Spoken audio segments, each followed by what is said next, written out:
Hello, hello, hello. My name is Lachlan Oval. We've had issues with audio in the past, so I'm keeping an eye on the level meter. It appears that we are good. For once, Christian Montague and Will Booth, I've got the audio right off the start for the show. We are here for the Socceroos versus China. Big, big World Cup qualifier. The first game under Tony Popovic as well. Christian Montague, we're fully kitted out tonight. We're going in for it. We're on the Socceroos and Adelaide Oval. It's going to be a good one. Yeah, the nerves are just quietly sitting in now because it's obviously do or die now. If we drop more points in this match, then first three games without a victory, it's going to be really worrisome heading into that Japan game away from home next week. So, yeah, from an Australian perspective, it doesn't even have to be a comfortable victory. I just want 3 points and that's it. Go home because seriously, we're at that stage now where we've got to get serious and bag some results. Will Booth, hello to you. It's so tough because Christian's right. We need results, but Tony Popovic first game. We'll talk about the team in a second. Big changes, change in personnel and key positions, change in formation. It's all getting switched up. Yeah, as Christian said, obviously the result's important, but I just want to see enjoyable football. I want to have a good time. That's what I'm here for tonight. I want to enjoy myself because I definitely haven't enjoyed the last couple. So that's all I want to take away. Along with the 3 point side, that would be a happy bonus for sure. All right, so where the teams are out, the anthems are being played, only a few minutes away from kickoff. Let's go through the starting lineup, guys. I've got my little whiteboard here, moving my players and moving my magnets around. It's a big shift from what we've seen in the past under Graham Arnold. It appears to be a 3 or 5 at the back, whichever way you want to look at it. So we've got Rao, Suter and Deng in the harder defence, Bajic and Miller on either side. Then you've got Irvine and O'Neill in midfield, and then the front three of Goodwin, Duke and Irankunda. Christian, I think a couple of big questions I have out of this is how are the wing backs going to interact with Goodwin and Irankunda? Because obviously they're two players that like to act out wide or at least start their runs outside in Irankunda's case. But if you got these really wide wing backs pushing up, are they going to be asked to cut inside? Are they going to be asked to go outside? It's going to be interesting to see. Yeah, that whole dynamic will obviously have to play out in due course. Maybe the first 15 to 20 minutes we'll start to really grasp a real idea of what Popovic wants from his side. But given that we're expected to dominate this game in terms of possession and really dictating it from the get go, I think you will see the wing backs bombing forward a bit more than usual, probably under a Popovic system. Whereas against a Japan, for instance, I think there'll be a more conservative approach. So expect the wide players, linking up with the likes of Aaron Kunda, Craig Goodwin up front, just finding those passing between, trying to break those lines and, try and score a couple of goals at least because, we've seen in the past in this qualifying phase where we get into the final third and just that final pass is lacking, the final end product just isn't there. So that little polish, in that respect really needs to tidy up if Australia is to really make this as comfortable as possible. What do you reckon, Will? Is the back three surprising to you? A little bit. I know that Popper liked the back three under when he from his time at Perth. So yeah, it's people have this misconception that it means defensive setup. You got wing backs, you got 5 defenders, but it doesn't always have to be that way. So it's just that does depend on the in-game management of it and how they how they work with it. If the wing backs in Miller and Bajic do stay high, become part of a midfield 4 basically at times. So yeah, it's not necessarily a defensive setup. I think that it could work well against this China team. So I'm keen to see it. I'm not as submissive of it as other people might be, but looking forward to see how it actually plays out on the field. Thank you to everyone in the live stream who's joined us so far. It's going to be a very interesting game. We have a couple of people in the chat already. Luffy says, does the Australian team intend to win by a lot? We'd certainly hope so. China are missing one of their most dangerous players, a striker. I forget the name off the top of my head, but he plays for Kevin Muscat in China. I think it's Wu Li. Wu Li. Bang on the money. So their most dangerous player is out. We have a couple of players returning from injury. And then to answer Clutch's question on a scale of 1 to 10, how bad does Australia need the win here?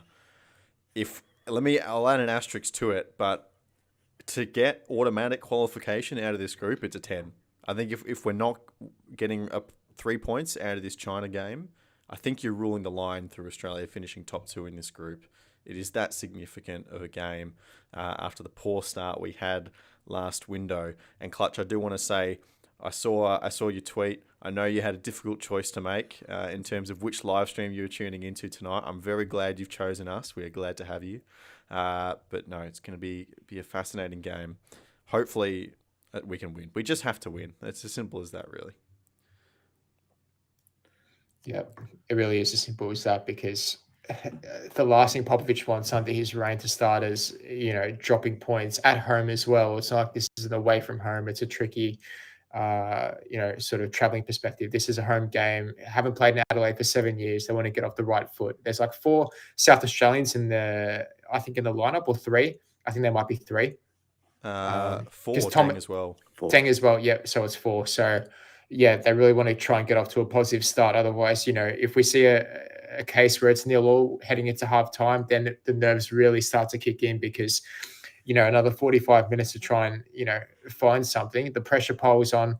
The expectations of the fans. It's going to be really tricky. Absolutely. All right, there's the first whistle. We're underway. Tony Popovic era is on. I look. We're in Adelaide. We're playing at Adelaide Oval rather than Cooper Stadium, which obviously is oval rather than a rectangle. But I tell you what, the high camera angle, I love it. I always love a high camera angle. You can see the whole pitch. Jacob would be loving it as well, sitting in a high press box. You get to see what's going on tactically. Tactical view for sure. Yeah, it's a desired camera angle. Jacob doesn't need that though. He's already the tactical genius. It's so like he needs that. Interesting as well. Craig Goodwin. First little correction I need to make to my whiteboard here. Goodwin on the right, Irankunda on the left. Do you reckon they will interchange over time? Yeah, they might interchange a little bit, but I think that probably suits the idea of them cutting inside and playing in half areas, and Goodwin being able to shoot on his left, Irankunda on his right, and then Bajic and Miller already looks like in standard possession there. They're actually sitting higher than Irvine and O'Neill, who are playing as a flat midfield. So very aggressive fullbacks, which does honestly beg the question to me why Geordie Boss is not playing in this position instead of Aziz Bajic. I think that seems odd. Yeah, that's the biggest question for me, was that role is just perfectly suited to Boss's game. So that was a bit of a bizarre head scratcher already. But yeah, as you said, those wide players swapping over kind of where they traditionally play is definitely a sign of kind of how far inside they'll be, and that's where they'll have the threat. So no, that's really good to see. At least Popovic has got those things right so far. So for sure. Clutch says home game should win. New coach smells like a trap. Yeah, it does, doesn't it? It could be dangerous. It's got all the ingredients for a disaster, really. Yeah. Joey Lynch actually he tweeted before. He said that the shift in formation as well as the armband could see Jackson Irvine put in a good performance, because at St. Pauli in Germany, plays in the more deeper role in front of that back four, the back three they play over there in that setup. So perhaps could be a new lease of life for him, because Lockie, you've been one to sort of question his form as of late, and he could have been one of those players that could have warranted maybe a drop to the bench. Yeah, for sure. I think he hasn't done amazing things in Socceroos colours, but he's just been such a pivotal part of the team in terms of leadership as well. You can understand why he keeps getting picked. I reckon in terms of this formation, who knows if it's actually better than what Arnie laid out or not, but I think just because it's something different, people are going to love it straight away. Like, people have been calling for a 3 at the back for the Socceroos for ages, and we're finally actually getting to see it in practice. We'd play 3 at the back in possession sometimes anyway, but it's put on the team sheet this time, so people are going to be happy with it. Yeah. It's that's a foul. Yeah, there you go. I love how confident Gauchi is playing out the back already. Just he trusts it and bouncing straight into the number 6, dropping in first touch stuff. So that's really good to see, and they've already constructed a few promising moves one touch stuff out from the back straight away. So no, good signs already. Danny says in the chat, lineup still lacks creativity. So this is an interesting point, right? So when we talked about creativity in the context of the Socceroos in the last few years, it's always been about those central midfielders and how they're creating the creativity, and like guys like Riley McGree and Aiden Frustich, who are back in the squad but not playing, or at least in the starting 11 in this game. But by shifting the formation like Popper's done. What he's done is essentially allow Irvine and O'Neill. I imagine O'Neill will maybe get a little bit further forward, but those two will be able to focus mainly on their defensive responsibilities. And then you're adding Bajic and Miller in that creative outset. So the creativity will probably come in different areas to what we expect. But if you can get, overlaps with the wingers in different areas, like Craig Goodwin here cutting in, ooh, It's exactly where you want him, yeah. Yeah, because he can hit with his left foot. Like, that's a really good angle for him to shoot. Come on, guys. I'm 20 seconds ahead. If Goodwin can occupy those half spaces, it allows overlaps for Miller and stuff like that. So Craig Goodwin's a very creative player, and if he's closer to the middle of the pitch, then he can probably do more with it.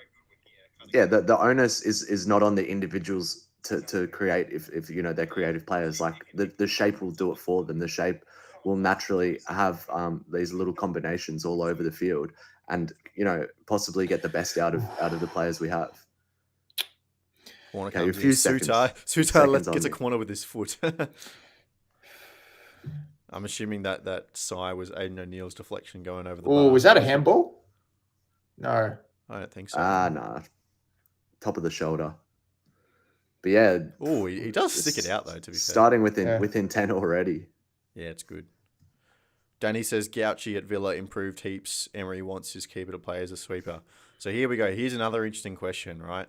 We kind of, I can't remember where we talked about this, but we did float at one point the idea that if Popovic wanted to change the keeper, and maybe there's a little bit of playing in Adelaide for Joe Gauci, we don't know. I'm sure someone will ask him about that after the game. But if you wanted to change the goalkeeper, because Matt Ryan is the captain, that's such a big thing. You got to do it now. You got to be the new coach that comes in and picks a player, right? So he's made a decision, and is Joe Gauci the new number one? It could be very possible, and I think at their ability levels at this point in time, I don't think there's much of a difference in them. I think if Gauci offers more with his feet, as Danny said, as a bit of a sweeper, he wants his keepers play as a bit of a sweeper and start build-ups phases with the keeper. Then Gauci is the player that should have the position between the sticks for sure. And I didn't, that one of those first phases that we saw, swap in Matt Ryan, and I just don't think it works the same. I know, we touched on it as well. I think I spoke about it previously when we were talking about the keeper position, is Gauci will improve just by being in that club with elevated standards, training with Martinez, as we said, and, learning a new way to play, adding a lot to his game. Matt Ryan is not going to be, looking to do the same things in training, where he doesn't have the drive and motivation that Gauci will have. So I think, now's the time to kind of make your mark. And I think Gauci is definitely a shout for taking over that number one spot. Do I dare ask you, Christian, who you think should be the number one keeper? Yeah, well, for those who are just tuning in and don't know my stance, I've always thought Joe Gauci should at least get an opportunity, in this Socceroos setup, because Graham Arnold has obviously favoured Matt Ryan a lot. He's relied on him as one of his key pillars.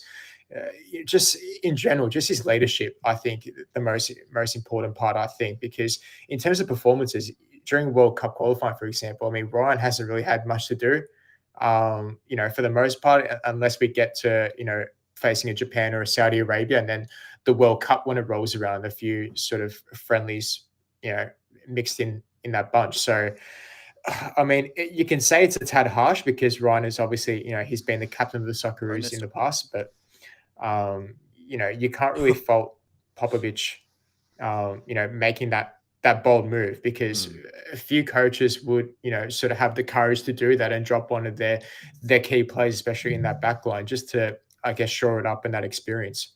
That clearance for the keeper out for a throw-in is like the definition of no nonsense. It was still much time. The ball was in his box and was headed back. He could have picked it up as well. Could have done a number of things. It seems like a lot of really close one-touch passing. Yeah, like just overload areas and play your small games. It's lovely. Oh, ball. Go Miller. Oi, that's a foul.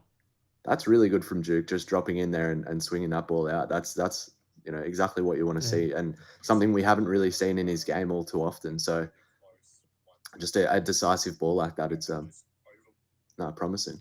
Cameron says, any available stream? Well, we love that you're in this stream, but if you do want to watch, you can go to 10 Play. If you're in Australia, the game is free to watch. Just go to 10 Play and you can sign up for an account and stream it for free. If you're not in Australia, Clutch, maybe you can help out with that. I'm not sure if it's on a YouTube channel or something. Maybe it's on a FIFA channel or the Football Australia. I'm not sure, actually. Definitely a world feed. I don't. FIFA Plus will have it. Usually they cover these. That's these right. games. Yeah. FIFA Plus. That's a good idea. Anyway, dangerous free kick here. Craig Goodwin. Christian, the one thing you have to promise me is if there's a goal, you got to just hold it for a little bit because. Am I still in front?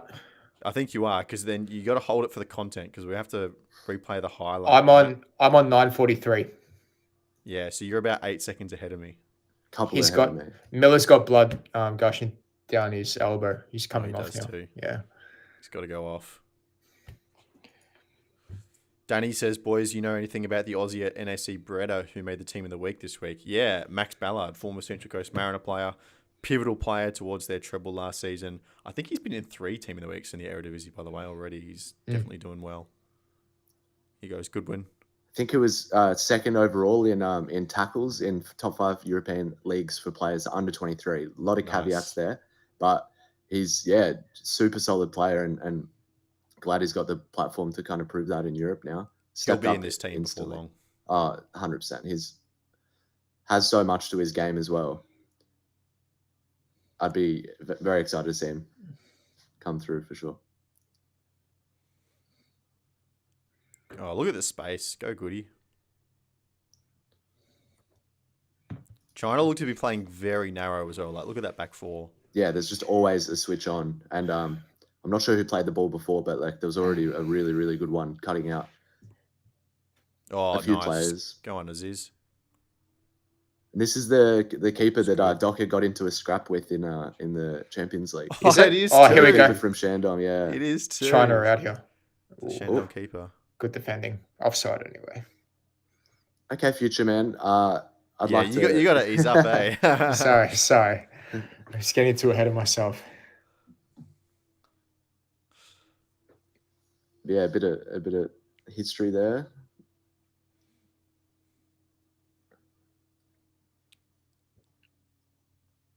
So who hasn't made the squad? So we had a squad of 26. Is it a 23 match day? So I know no Azani, no Stensness. And then your third keeper, right? No, we got both keepers on the bench. Both keepers? Yeah. What about Paul Izzo on the team sheet with his middle name? What's that about? Got his middle name on the team sheet. Yeah. And then with Nathan. What's his name? Nathan Braddon. What's going on there? Is that is like Luke his middle name? I don't know.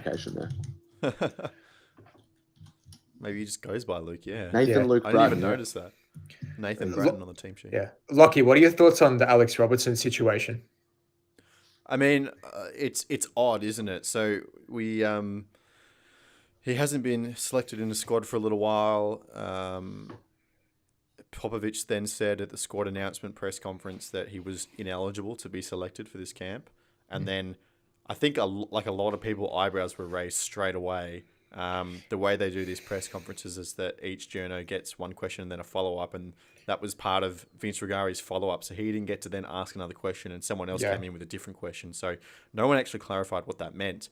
And then I think the media team at Football Australia got a little bit concerned that wasn't clarified. So they went out and spoke to all the journalists afterwards and said, no, apparently it's just a paperwork issue with FIFA, which, look, it's strange. I don't know what issue there could be, but hopefully it gets sorted and then this issue is just put behind us because he hasn't been selected in a while and people seem to be questioning his loyalty to Australia because obviously he's eligible for England as well, I think. Is that right? And Peru, yeah. There you go, and Peru. And so I never remember hearing any indication that he didn't want to play for Australia. He's done interviews telling how much, he loves the shirt and he's got like Australia tattooed on him or something as well. So as far as I'm aware, he hasn't given any indication that his loyalties are being tested, but people seem to think he is.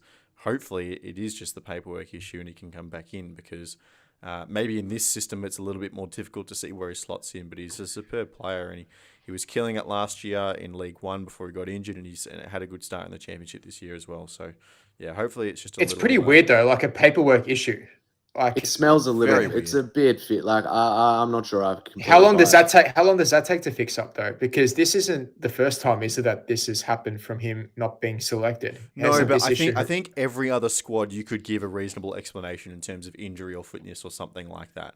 I think this is the first one where there's a legitimate question as to like he should be picked because he's fit and he's playing and he's doing well. So I don't know. He did also delete all the Socceroos related stuff off his social media pages if you want to read that deeply into it. But yeah, I think that was just after he was left out of one of the squads. Yeah. Well, that's a pretty poor attitude, to be honest. Well, you never know what it's for. Maybe he thought he looked ugly or something. I don't know. I don't know. I feel like don't know. it's not worth reading into that stuff too much. I don't know. Yeah. Oh, Just the Will brought it up. Just the messenger. Will brought it up. Yeah. It's an information Right, exchange. I'm not responsible. Oh, we're getting word in from Paletti. Apparently, the match commissioner made a mistake. It should have read Luke Bratton on the team sheet. Yeah, no, but I googled it. I don't know if somebody's already done some Wikipedia vandalism, but it does It's appear very possible. but yeah, I'll need to check when that was last edited. Sip says, my prediction, Australia 0, China 0. Write it down. Please, no. Certainly hope not. Geez, they're being very brave here. Yeah. Well, China's got nothing to lose, right? They've lost their first 2 games. I mean, they're not going to be sitting back too much, you'd think. Maybe to absorb a bit of pressure early and then see what they can do. But they too need 3 points, because otherwise, anything else, it's going to be a real mountain to climb for them. 100%.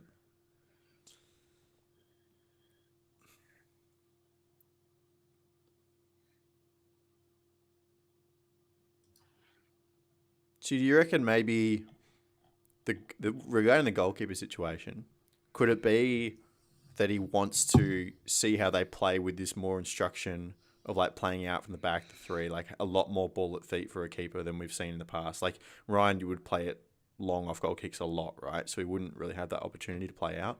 Maybe it's a case of play Gauchi in Adelaide, play the experienced Matt Ryan in Japan in the same system and see how they go. Yeah, that's the order that you'd give them a shot in these games. I think definitely Gauchi, you got the home factor here, and on paper an easier fixture than the Japan one. So if that was is the experiment he's going with, that's the right way to kind of go about it. But yeah, I think the game plan will just shift. I don't know if he'll necessarily try and force Matt Ryan to kind of be playing those passes around the box, the risky ones, but they might just switch up the game plan instead with him and kind of he'll try and find that wing back instead. Ryan's no dud with his feet though. No, I'm not trying to say that he's terrible with his feet. It's just that one touch football in the 6-yard box where you play it straight into the number 6 that's coming in. It's risky stuff, and we see it in the Premier League, and it's more that style of football than what we've seen Matt Ryan do in the past. That's why Ryan was pushed out of Brighton as well, as because of what he couldn't offer with his feet. So it has come up in the past. It's funny because Postecoglou, one of the reasons why he did select Ryan is because of how good he is with his feet. So whether he's is he that good though? I don't know. Well, that was one of Postecoglou's reasons for selecting him, because like I said in another podcast as well. Yeah, but Mitch Langerak was up there to compete with the number 1 spot, and it's only because of a lack of game time Postecoglou used that as a sort of excuse to, I guess, use that to his advantage to select Ryan as well. But playing out from the back is obviously one of an integral part of Postecoglou's system, and that's why he wanted to go ahead with him. So yeah, interesting. It may just be a confirmation bias, but whenever I hear Matt Ryan playing out from the back, I just think of his error against Argentina. Like that's the thing that comes to mind every time. And it's harsh because he hasn't made that many amount of errors, playing out from the back and taking too many risks. It's just sad how we remember him for that moment. But also, under Graham Arnold, I don't think he's really been asked to a lot. He hasn't had a lot of opportunities to prove he could do it properly. Yeah, exactly. Crown says Australia can win 2-0, but sir, show me streaming football. Unfortunately, I think our YouTube stream might get taken down if I decided to pop the Paramount Plus up here. But you'll have to suffice just for a little bit of commentary. But yeah, FIFA Plus or 10 Play, you'll be able to go watch it for free. You should be able to. Or just stay here with us. That's perfectly okay too. Oh, go on. No, it was offside, mate. No, it was offside. Bloody crystal ball reader. I think this is like just played in perfectly to China's hands at the moment. First 20 minutes, just Australia just sort of testing China defense out, but going forward, I think it's still very nervy. I think it was Andy Harper who mentioned, you're going to expect those nerves early, trying to impress a new coach, but at the same time, there needs to be that little bit of intensity and intent, because at the same time, you don't want to leave it too late, and let China in the game. Oh, are you serious? Have they just scored? Far out, man. Oh, dear. Sorry, I can't hold the reaction. When it's something that happens like that, I can't hold in my reaction. That hurts. Such a nothing goal as well. Sutar, just whiffs?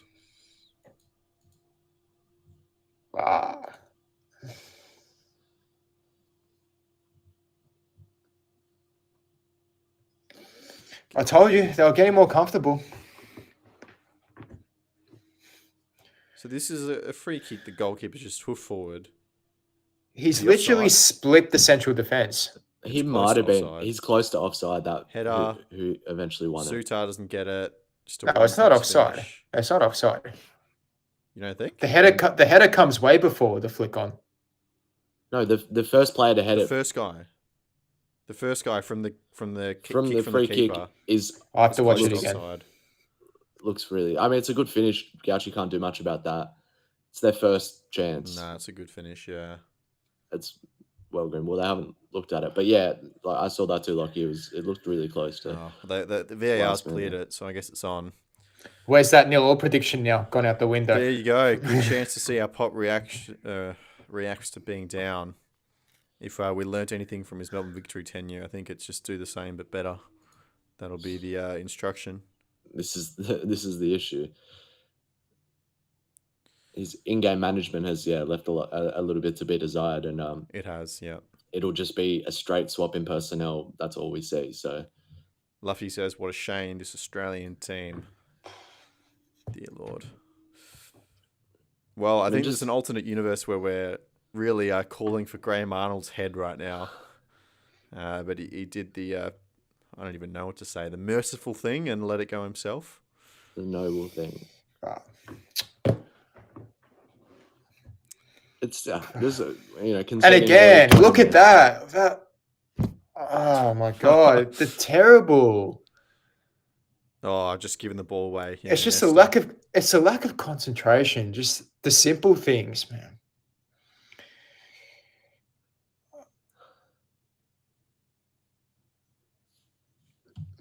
At least he left some of the better players on the bench, so hopefully they may actually be able to make an impact when they come on.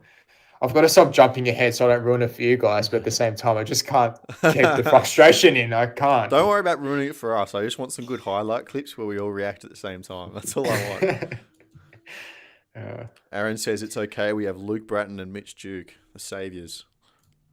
Nathan Bratton. Nathan Bratton. I feel as though that's more of a sarcastic comment. I know it's sarcastic. I was just going for deadpan humour, Christian. We're in a low moment here. I don't think that the Bratton call up has been talked about enough, because there's just plenty of other options that he could have gone to. Plenty of other wells, untapped. So it's an interesting one. Not that he. I guess it's like a break glass. We need to win now, right? Yeah, I guess so. It's just Nisbet back in makes lots more sense. Ballard, then I would have had Ballard. Yeah, over Ballard, 100. Yeah, even over just who? Pure quality over Bratton. Bratton, yeah.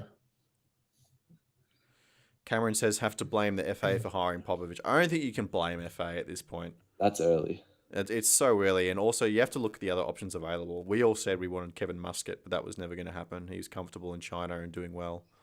So apart from that, who else do you want to go get? Un-Australian from Kevin Muscat.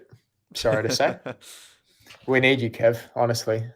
It's getting dire. At least he kept his striker like Wu Lei out of the team because that's what he was happy. That's what he was happy about. Yeah. I saw his goal record is nearly 60 goals in 67 games or something for Shanghai. Aren't they Shanghai Port? They're like the highest scoring team in the world. I think Vince Rigari wrote a piece a few weeks ago. Just insane the attacking football they're playing. He was at Espanyol. He didn't score quite as many. I remember. He was. But he was in right. Spain for a bit. It was 10 goals in 107 games. I think that was so not as lucrative as his returns in China. Wouldn't that be? Go, Lockie. Go, Lockie. Go. Saying Danny says the boys, the midfield of Irvine and O'Neill hasn't worked the last 3 games. Too easy. I'm not sure about that because this is a different setup, right? You haven't got the advanced midfielder in there as well. And one thing we did say in the last game, I can't remember how it came about, but the 2 in midfield allowed a little bit more space for them to turn. That wasn't really Irvine though; that was more O'Neill. But look, it's a whole different formation, and it was a kind of a fluky goal that I don't think we can put down to the tactics and the style of play too much. No, you can't blame anyone, specifically for that. It was a long ball pumped and flicked on and wasn't dealt with, but it's not a setup problem. It's not a personnel problem there. It's just a moment of I do agree, though, Danny. Suter hasn't been in his best. Like, he just needs to clear that. Like, he just kind of missed. Yeah. Swung his leg and he's been in such good form for Sheffield. He's been marauding down the wings in the wide centre-back kind of setup that they have in Sheffield there, and 5 clean sheets, I think it was, in a row. So it hasn't really translated into the Socceroos appearances so far. Go on, Baich. Oh, go on. Good day. They're just... I feel like they're maybe just overdoing the small passing a little bit at the moment. Mm-hmm. Like they're just missing the moment to make the key decisive pass. Yeah, so in the middle third, it's and the defensive third, it makes a lot more sense. But they're looking to just overplay it a few too many touches in the final third. I think you can just go bang bang shot instead of what they're trying to do. That was one of my criticisms when Popovic was that victory. I think just that way too many passes in around the 18-yard box for me. Lockie, you watch a lot of victory as well last season. I think, do you agree with that? That I think there was a lack of, I guess, cutting edge when victory needed it the most. It was just too much. Yeah, I think they had the midfield patterns down, and then they get to the final third, and it's like, okay, kind of what do we do now? And instead of throwing a 50% ball, you're looking for a higher threshold, so you give it back and you pass it around a bit. But there's a lack of, I guess, versatility as well, as in, try and get some crosses into the box, try and test them out in different ways, instead of doing the same thing over and over again. Just, because defenses read that after a while and they think, okay, they're going to keep doing the same thing, pass it here, pass it there. And then, in terms of man marking, stuff like that, then the defense is set. So just make them second guess a bit. Yeah. Here's an interesting question, Will. Aaron says, has Popper dropped any players that started and beat him in a grand final? Well, we know he didn't pick Ballard and Nisbet from last year. Two very glaringly obvious ones there. So yeah, Nisbet and Ballard, both hard done by being left out of the squad, as we've mentioned before. So I don't want to point any fingers, but Popper wasn't happy after that game. Will's being salty. Shouldn't be. You want to probably... championship. Cameron says, void of any creativity in the starting 11 so silly to start O'Neill again with Irvine. The thing is, though, we still have to think about this in a tactical sense, though. When you're playing just the 2 midfielders, it's okay for them both to be defensive because theoretically you've got the wing backs who are going forward and creating more creativity. It's not their job, 100%. Not their job. Sometimes they'll arrive late on the edge of the box or something like that, but they won't be required to do too much, hopefully. The issue was with when Metcalf was added in as a third player in the middle, all 3 of them under Graham Arnold's instruction had the same role. That was the issue. It was just so stale with 3 of them. Two of them, that's what midfields do. Is 2 of them are these kind of similar players that will hold the shape in the middle and spread the ball wide to the actual creators and feed the ball forward. That's not their role in this setup. But it brings me to another player that I would have had over Bratton. I forgot about earlier, but Ryan Teague would have been an interesting one for me to potentially, especially for Popper, yeah. For Popper, has played under him, looks really good. I think will be in the squad eventually if he has another good season. Yeah. Was captain of the 18s at one point, 19 Socceroos. I'm not too sure. Yeah, no idea. He was definitely involved in the underage Socceroos sides. Ollie was in the. A little bit of a disconnect. Just noticed, like, obviously you're putting a lot of players in different positions, so maybe they're not so well oiled together. But like Thomas Deng and Lewis Miller really struggled just to pass the ball to each other on the right hand side. Oof. Are you surprised, Lockie, that Jason Gary didn't start this game, or you were expecting a start on the bench? Nah, I mean in this system, I'm not surprised at all because he's a fullback or he's an inverted fullback. He won't bomb up the wing like that. That's just not his style. He'd much rather come in midfield and be on the right side of that like 2-3 rest defense. Whereas he's more conservative, isn't he? Yeah. So if you were going to play him, you'd play him as the right-sided centre back in this back three. But you got Raul, Sutar, and Deng. I think they stand above him at the moment in that position. But if you were going to go a back four, I'd have Guerrier. Especially if you wanted that guy to invert into the right of a 3 in that rest defense midfield. Yeah, if this is going to be the setup moving forward, I think Miller has, a big chance tonight to kind of prove that he's the player because this setup is probably most suited to him, to his profile as a right back and a wing back. Compared to the options that we have otherwise. So this is definitely his chance to shine and just hasn't necessarily, got those consistent minutes, but has looked really good and has had great attacking returns in his time in the position, getting really high up the field. So I think, him and Boss could definitely be the way forward if we are to, stick with the wing backs. To that point, Lockie, though, with Guerrier being, like I said, more conservative and a bit more defensive-minded, would he be a player more suited to Popovic's system in a game against Japan next week? Could you see that? No, because I still think Deng is probably the preferred right centre-back in the back three, you know what I mean? Yeah, and I guess the lack of experience as well. Hasn't had a cap since, 2016? Yeah, exactly. And you're just not playing him as a wing back because that's just not what he does. So and if you did play Jason Gary at wing back, you're not going to get the attacking threat out on the right, which is just completely ruining what you're trying to do with the setup. So I think if anything, he'd be the right centre back, but I think Deng has that. Luffy, I disagree with this. Luffy says the way the Australian team plays is very slow, which is true, but easy for the opponent to guard. They don't have physical speed. Their players are physically weak like old players. I don't think that's true at all. They do like to slow the ball down a lot. That's a fair statement. But Australian football is usually pretty well conditioned physically and strong, right? Yeah, you got a point there. In this lineup, though, can you say the same? I mean, we don't really have that out on our big body up there. Oh, but no, I get your point about the physical strength, and that's sort of been Australia's DNA in, I guess, past Socceroos teams, I guess. Yeah. Still not quite clicking yet. Does it feel like they're a bit flat, maybe? Like, isn't like the front five, like, same kind of height? It feels that way. It just feels as though, I don't know, it's just a bit lethargic. We're just waiting for something to happen, whereas, we're not sort of taking the initiative and, driving at them at this China defense, which sort of really hasn't been tested as of yet in these first, 33 minutes. Get them rattled, get them, it's just a bit too predictable. And some of these mistakes at the back just don't help at all. Yeah. Lucky. A lot of people riding off the Aussies already, though. I wouldn't go that far. Give them some time. For a top two, even before this game and before China scored, I don't see Australia getting the top two. Top two was like a different question. Like, even this game, like, take it easy. It's first half. What are you saying is in to qualify? No, literally to win the game. Like a couple of to win the game. Moment. Yeah. Yeah. But yeah, like, I mean, the fact is that we're going to have to win this game and then go get results against both South Korea and Saudi Arabia. Japan and Saudi Arabia. Yeah. These turnovers are absolutely killing us. That looked really Just promising until just really one errant pass there. just It was a good idea. The run was made out wide, but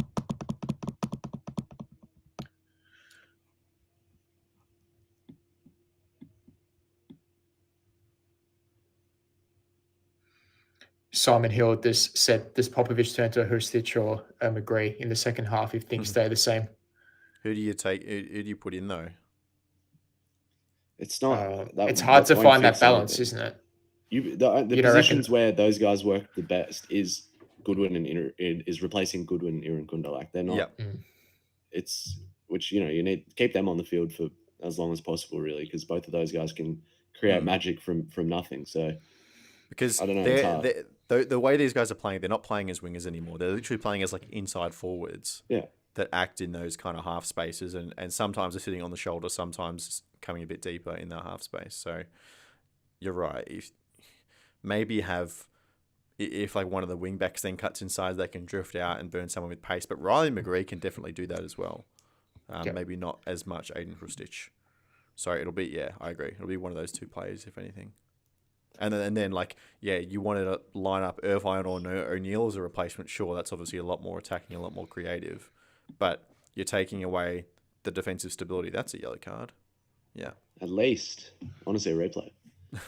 But then if you're taking out Irankunda or Goodwin, it's like, well, those are actually two pretty creative players. He got the ball, to be fair. That's not a free kick, actually. No, in my opinion. He's got him up halfway up the shin as well. Yeah. And you can't go in like that. It's the act of going in like that is dangerous. He's left his feet, so he's not controlled, and he's hit him halfway up the shin. Yeah, that's... But what if you can make connection with the ball straight away? I know his foot's a bit high. Nah, it doesn't. But it's not stud showing. I think stud showing is a different discussion. Stud showing is a red. 100%. 100%. Choices, W2F, 1-0. Yeah, that was our reaction. Did one slip out, Christian? I couldn't quite notice. I don't think so. What was that? Did one slip out at WTF? I don't think so. I hope not. It's all right. We're not beholden to TV standards. It's allowed on a stream. We're not, but we're generally a PG show, you know. No, we need more swearing on this. I think so. Live stream, I reckon. We're not Danny McBreen and Robbie Thompson,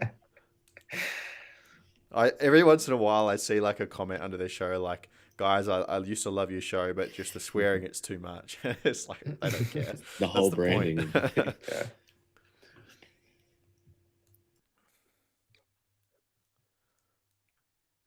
Still not quite clicking. I mean, it's the first game. Like people have said, I've seen people talking about it, but questioning Popper in international management because it does take time for teams to kind of learn his system. So you can't base it all on this game alone, anyway. No, don't make excuses for him. But again, we just need the win so bad. I'm joking. I know. Just need the win so bad. See, here we go. Son on the left then. Again, just lose it. It's a rubbish pass to Irankunda. And again, lose it again. Oh, got it back somehow. China looking really threatening in that transition. It's just the long ball. Yeah. And that's what happens though when a team like Australia has a lot of possession against a team like this where China are, obviously playing that low block and trying to hit on the break.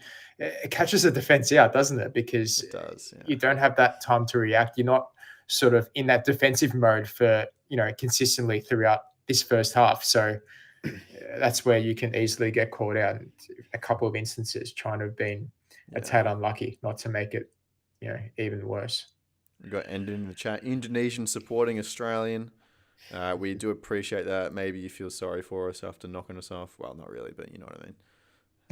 Getting the point away. And Indonesia supporting us, because it probably doesn't want, China picking up points because that would threaten Indonesia's position in the group, wouldn't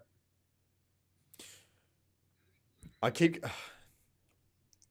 It's interesting. I'm thinking about comparisons I can make between the Melbourne Victory team from last season and then the phrase trying to walk the ball in is eerily familiar as well. Just like lots of like little passing around the box. Christian, you brought it up before, like trying to score the perfect goal. To be fair, Goodwin's just tried to hit one from distance at least. Yep. Go on, as he's cross in, Duke.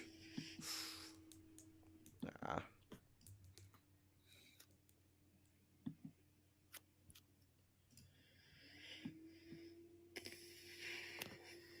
Danny says, intensity, boys. Where is it? Giving away possession at home. It's better suits. That's better. That's better control. Oh, yeah, it's a good ball. Foul. Was that 81 possession? 81% possession that just came up? I think so. Yeah, 81. Yikes. But was that during a specific time period, like the last 10 minutes? Or is I that think during that the was whole... the whole game. I mean, not surprising, to be honest. Especially with the 1-0 lead. Like, I think one thing that needs to happen before is a little bit more like rotation in the lanes. Like pretty much every time you've had from like left to right, Beige, Irankunda, Duke, Goodwin, Miller, and they're not really rotating through those lanes, if that makes sense. yeah. Surely they're just like going out, like the wing backs cut in a little bit, Irankunda drift out wide into wide areas where they're good. Well, that's a long throw.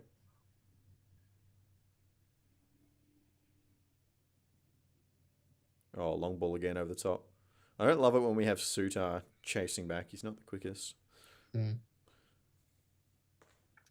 Don't judge him because of his height. I'm judging him because of his pace. I've used his card in FIFA this year. I know what he's like. I've seen that guy on the rush field. I know how he moves. Not much at all. What is his pace on FIFA? It's like 38. Well, it's a wasn't little it? bit better now because I've Jesus. evoed him, but yeah. God. It's not slow, but it's no acceleration. I think the top speed's all right. I've been committed to 2 evos recently.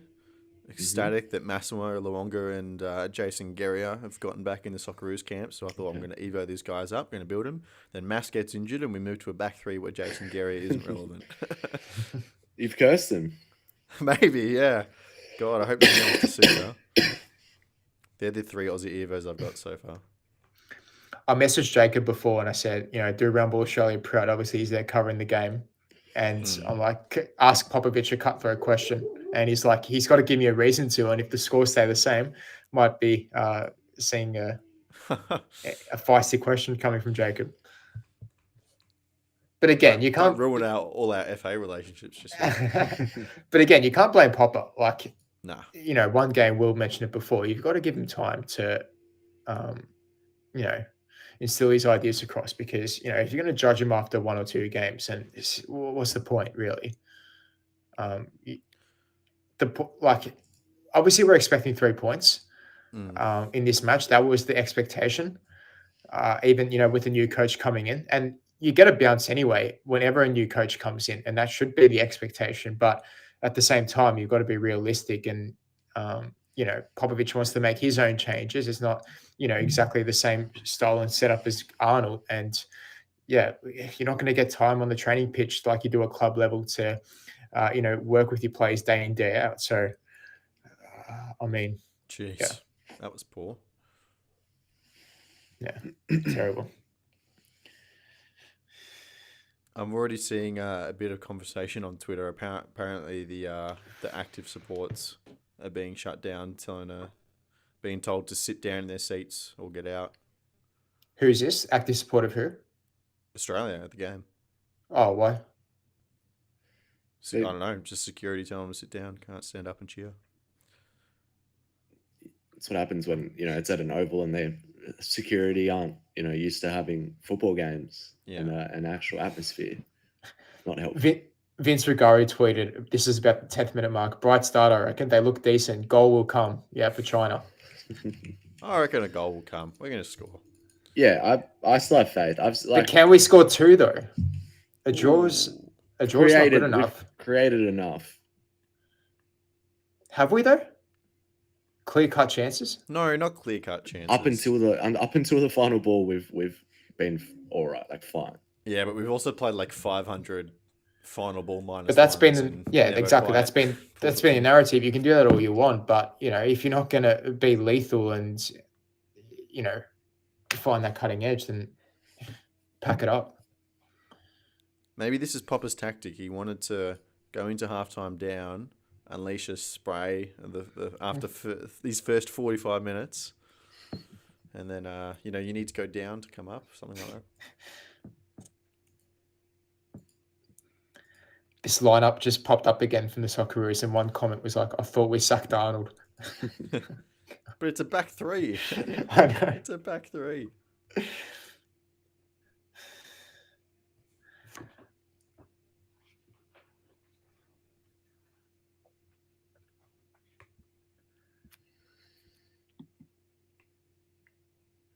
See, look, the good thing here is that we've been able to move the ball into the final third plenty with ease. That wasn't true in the previous window. Mm. That's one thing. Yeah, there's penetration here that we haven't seen, previously. It's the ideas are there. I think tonight it just looks like the execution's off a little bit, and that happens. I know this isn't football related, but Rafael Nadal has just announced his retirement. That is huge. Thanks, Christian. Did he not already? As a non-tennis fan, I thought he was gone already. Nah, he's been injured a lot of the time. Okay, there we go. You guys aren't big tennis fans, so I go to the Open every year. yeah. The lineup looks good. Wasn't the lineup released? I'll swing by for the music. That's a yellow. Yeah. Also, where did they pluck 4 minutes from? I don't know. How long were they celebrating the goal? Did Joe Gauchi jump over the fence and give him a rever for shushing the fans? Oh, no. Credit if you get that.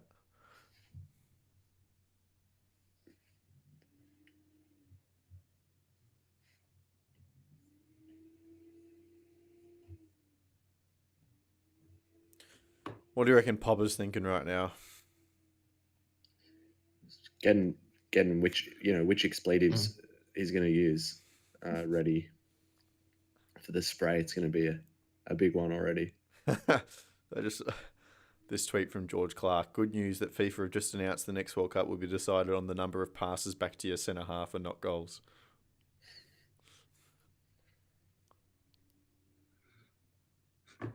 Come on. Get in. Oh, is there a goal? Let's go. Yeah. You telling me there's a goal? Let's go. Goody. Lewis Miller. Oh, very nice. Come on. Perfect timing. Nothing Christian, like what a happened to cheesy the set clip? piece to get us back into it. No, I don't care, Will. I'm celebrating. That's fine. No, you can refresh and get on the same time as me. Otherwise, Surely I'm you can celebrating. just pause a little bit, right? Not on Templay. On Paramount, you might be able to. Are you on Template or Paramount, Will? I'm Templay as well. That's good though. I like. It doesn't Well matter done, if Miller. it's a scrappy Well set piece. That's lovely. Yeah. Who cares? And a good one on Take the it. delivery. You got suits in the box. Yeah, you just You need got to some win, tall eh? guys on the team. I think if that's how it has to happen, that's massive to get that one just before halftime. That's massive. Let's effing go from Lewis Miller. He's happy about it. Loves that. All right, there you go. 1-1 on the edge of half time. It's better than it was looking at certain points. Still got to get a winner though. It's coming.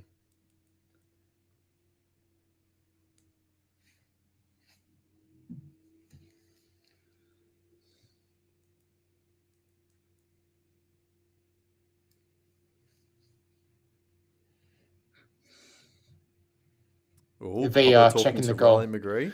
VAR's checking it. Sorry. Oh dear. If it's off the ball, if it's not Miller, then that's might What's have to it end the for? stream lucky. But who touched it? Did someone touch it before Miller? No, It's I'm not for just an saying, like, offside, if it is was it? just an off the ball incident, then Yeah, we're getting the needless replay and here. silly. Replay coming in. I don't see any issue. No, There's push and shove, but there's nothing. There is absolutely nothing there in terms of a foul. It'd have to be an offside call, which we haven't seen a good angle of yet. Yeah. Yep, goal stands. Yeah, getting some cheering. There we go. All right, 1-1. Why'd they have to do that to us? Get it out of the game. Get rid of our. Well, hopefully there's a bit of energy now. Come on. Shit, China in here. Oh, they're at the back again. Sutar slow. Oh, challenge. Good. Lovely That's a World Cup and a goal kick challenge. as well. Goal kick as well. That's brilliant. I don't think so. No, it's not a penalty. They It's give good it a tackle. corner. Yeah. I thought it. Oh, it is a corner. Oh. It is a corner. Oh, did he catch him first? That's what I'm saying. Nah, I it's think a great challenge. it's a corner. Yeah. He appealed for it pretty quickly, even though he just smacked it out.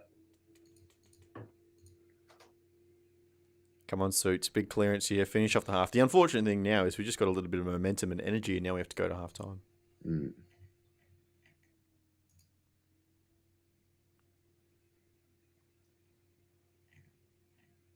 What are we seeing in terms of crowd? Have we got good numbers in there? Looks decent. Not many crowd shots so far. Hard to tell. Was it announced a sellout? That's a good question. I think they were still selling last chance tickets. Last chance tickets? I'm not English. I'm not sure if it's officially in a sellout. We'll see, though. Jacob will be able to feed it through to us a little bit later.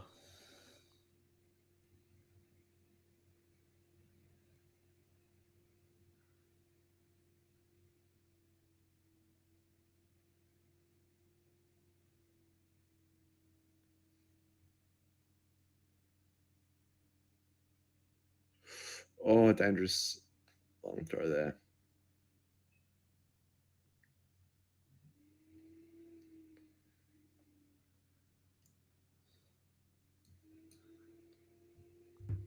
Surely we are 6 minutes down.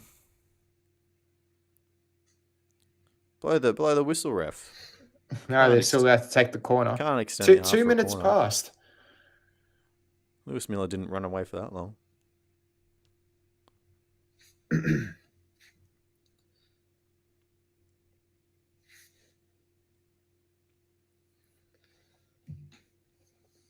All right, one more to keep out. Really fun. It's a good ball. Nice. Oof. Another one. He's giving another corner. He's letting it blow go. the half. What's going on? That's wild. If we concede from this, I'm going to be livid.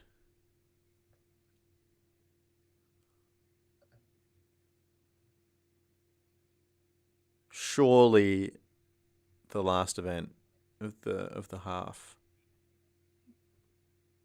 Ball in, Sutar header away. And that's it. Now he blows it. All right, half time, 1-1. That was annoying. It's tense. It's a must-win game for the Socceroos. Barely scrape past, set piece. Lewis Miller header. Earning us our solitary goal. We dominated possession, as Simon Hill was saying in my ear. Plenty of passes. Plenty of control in the final third. But goal-scoring opportunities, Christian, hard to come by. They are. And it's not like we haven't been dominating and, taking it up to China. It's just when we arrive in around the penalty area, it's just that lack of finishing product. There's just no real creativity in there to finish them off and make something happen. We had to rely on a set piece late in the first half to, get our really first clear-cut opportunity, really, in front of goal, because even then there was just a couple of, nothing shots or, no real, I guess, urgency, in and around the penalty area. It's just, too many passes, not enough efficiency, and Australia obviously paid the price early in that first half, went 1-0 down. A bit of a lapse in concentration, lack of communication between, I think it was Harry Suter and Kyle Rouse, forward got in between them. And then, we played a bit of catch-up game, but we expected, I guess, a nervy start. We just didn't expect China to get the first goal. And hopefully Australia will steady the ship in the second half. Popper can make a few changes. Do you think anything needs to change, Will? I'd like to see Boss come on. I think he's, got the future of that left wing back spot kind of locked down. So that's the only kind of place that I'd look straight away. I think we haven't been outstanding with technically it's been a problem of executing. I think tonight, if a lot of the moves we've tried and the combinations have come off, if that final ball is good enough, then we look much even a higher class above. But yeah, I think we have been massively the dominant team. So there's not much to kind of complain about. I don't know if I have seen the attacking momentum little infographics before, but China don't even have a blip registered until their 3 corners somehow in the end of the half. Even for their goal, they've never kept the ball for more than one phase of play and a quick attack on the counter. So it looks fine. There was one slip up for the goal. We could have had a couple ourselves. No really outstanding chances, but it is just for that final ball. So there's enough there that I think we can win this game, and enough intent there. That's a good showing. I think I said before the game I just wanted to enjoy it, and I've enjoyed this a fair bit more than the previous couple games. So no real complaints for me. Just got to be better, I think. Do you think that enjoyment though is the fact that it's better or it's new?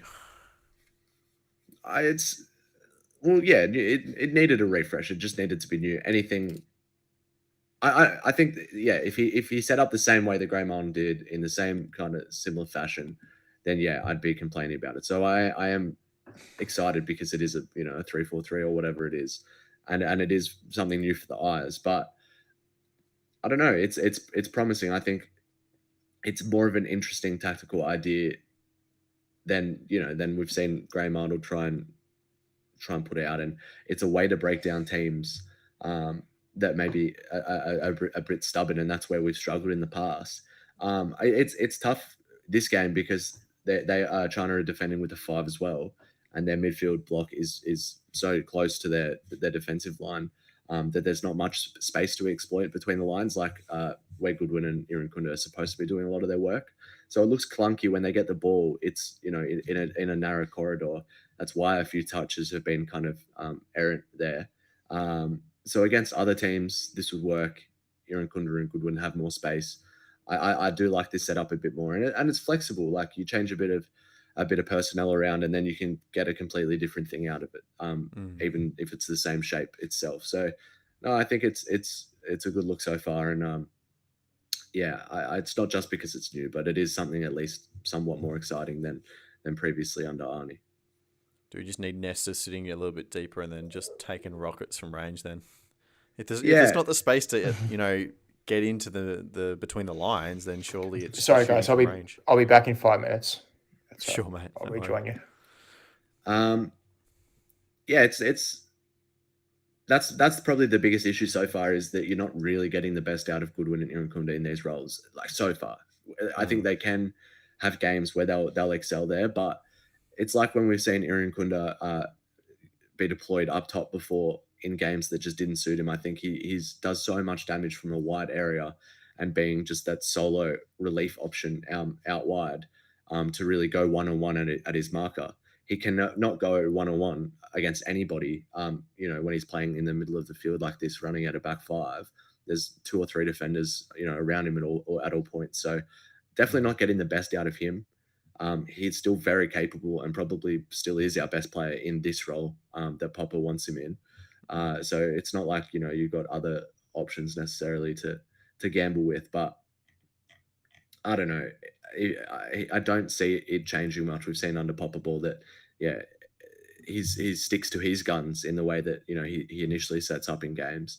So I don't think we'll see much in a tactical shift, but maybe just a personnel change.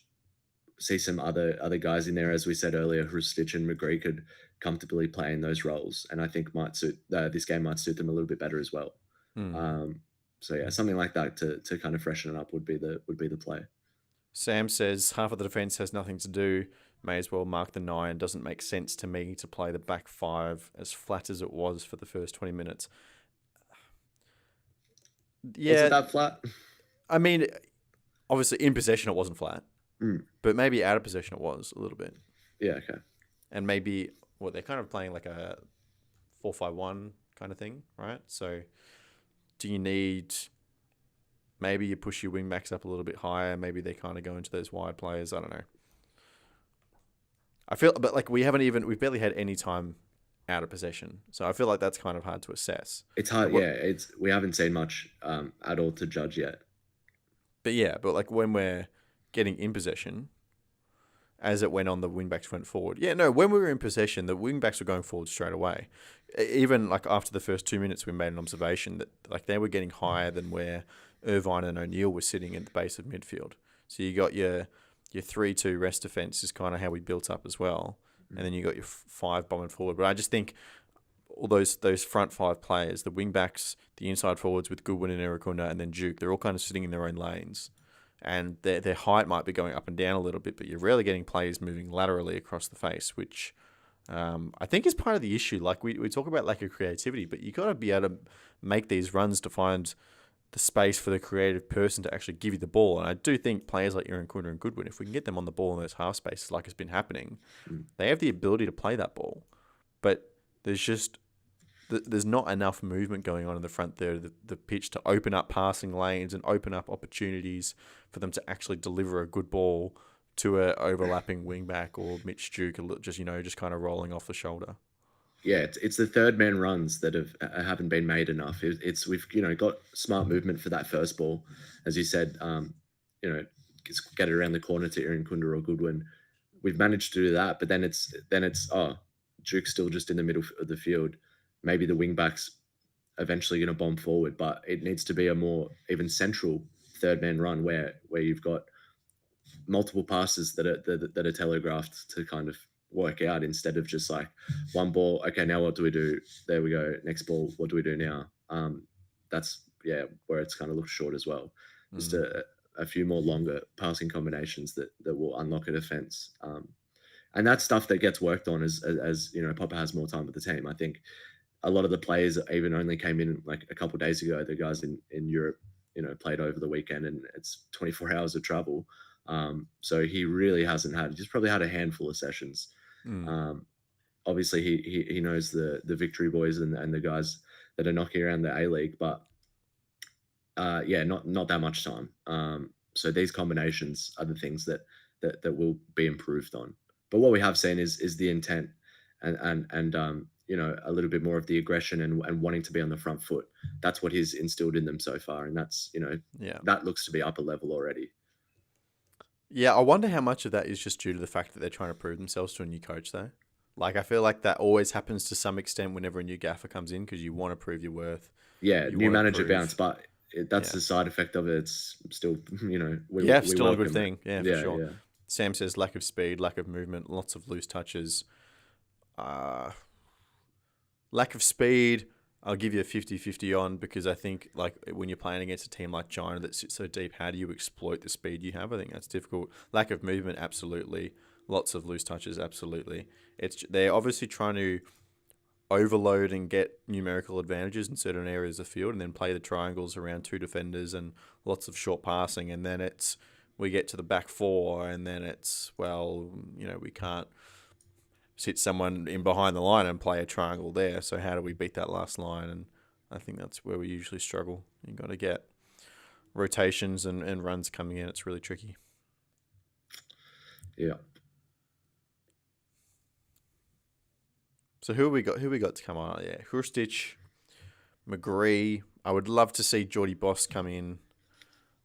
Maybe that's a situation where Boss is the one that plays against Japan and Bajic plays here because it's one of those spots where maybe could be either or and, Popovic wants to trial it. Obviously, we said the same with Gauci and Ryan. That could be the case. At right back, I think Lewis Miller is probably your only wing-back option, really. Yeah. In base of midfield, maybe Kieran Backus comes on, but that does nothing to solve any of the issues that we've been having. It really is in those inside forwards. Maybe Stamatolopoulos gets a run. I wouldn't be surprised. He is probably better at running onto the ball in behind than Duke. So maybe if you want to... back end. You don't have a lot of spaces behind, so maybe that's not the right option either. But I'm just trying to think of different things you could do. I think Stamatoulopoulos is showed a lot, doing a bit of everything for the Jets, dropping in, getting in behind when the opportunity was there, which the opportunity might be there a little bit more this half. We'll see how it goes. It might be suited for him later in the game. But he does, have a lot to his game as well. So I'd like to see him given, 25 minutes at least. I think you're right. The boss on would be my first move. That's just, stretch the field a little bit more and really let him get high. Other than that, we're missing Cassini Yengi. I think we haven't really mentioned either. Yengi has, so much to his game. We've seen in his, brief stint so far for the Socceroos that, maybe this setup does just click with him in it as well. A little bit better with his feet. Can muscle a defender. He's shown, really good strength so far in his games as well. Maybe, just simple as having him in the lineup instead of Duke would a few goals go in and a few moves kind of are more completed there instead. But yeah, looking at the bench with no Arzani as well. I was going to say, please, I don't know if I could take it. Volupile can play like inside the field as well. Yeah. It's not a bad option. I was going to say that the other option is to not bring a wing back on for Miller and just stick a proper winger out there and kind of double up and he moves to just a three and three defender kind of setup instead of trying to put a full back in there, because who do you put? You're not going to play Gary at wing back, as we've said. No. So Boss and then Volupile, I guess, on wide and just keep them up high, or even shift things around where I'd put Aaron Kunda, take Miller off, put Aaron Kunda properly wide, then bring a McGree or a Hristich inside for more of that link up play and really release Aaron Kunda out wide and Boss and just keep that field as stretched as possible, because that's how you break down these stubborn back fives and low blocks as they're playing. The China are just sitting off so deep, only maybe 5-10 meters barely off their 18-yard box straight away, even if the Socceroos have it in their own half. So yeah, that's probably the secret for me. I'd probably boss on Aaron Kunda wide, bring in more of these like smaller corridor creators inside and see how that works. Interesting. Okay. We the teams coming back out onto the park. Thank you everyone who's joined us so far. I know people they've gone, they've had their cup of tea, they're coming back in for the second half. It looks like 2 changes. Jason Carrier is coming on along with Riley McGree, putting me to shame. Who's coming on? Jason Guerrier and McGree. Oh, who's off for him? I don't know. I have no idea. We're about to see. If it's Miller, I think that's not great. If it's Miller, that's odd. But maybe it's the four. exact situation we were talking about where McGree could be coming in for one of the defensive midfielders. He pushes higher, and Guerrier occupies that spot in midfield, like defensive midfield, out of possession. So who didn't come back out? Clutch says the people want Guerrier. I am the people. Let's go. Yeah, I love Guerrier, but yeah, it's going to definitely be a see how he change sets of up. setup. So it could be a 4. I think it might be a 4. And that would be my first guess. Yeah. I need to get my football app to see what the actual Miller's subs still are. on there. Miller's still on the field. So is he coming in for Deng? Yeah, it's Deng off. Miller stays high. I mean, I think probably plays as a winger, starts his half as I don't know. Or maybe it's just Deng for Guerrier at that right centre back. That'd be an odd choice, no? Well, that was what I was saying was the other position he could play, but it did seem a bit weird. Yeah. I mean, I also said that like Deng and Miller, like they weren't linking up very well. Maybe that was a Deng passing issue. I don't know. Deng's first couple of touches looked all right, and then it just kind of, I don't know. Have you guys actually got the exact subs? I can't find them yet. Not yet. Come on, AFC. I don't see the significance in the sub, though. I don't think it's... well, let's see how it plays out, right? Yeah, that's what I'm thinking. It has to be a set. It's still a back 5.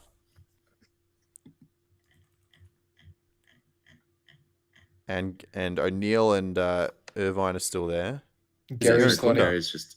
Gary's in the right centre back, Yeah. right hand side position. Oh, Aaron Kunda's off. Aaron Kunda from Agree. There you go.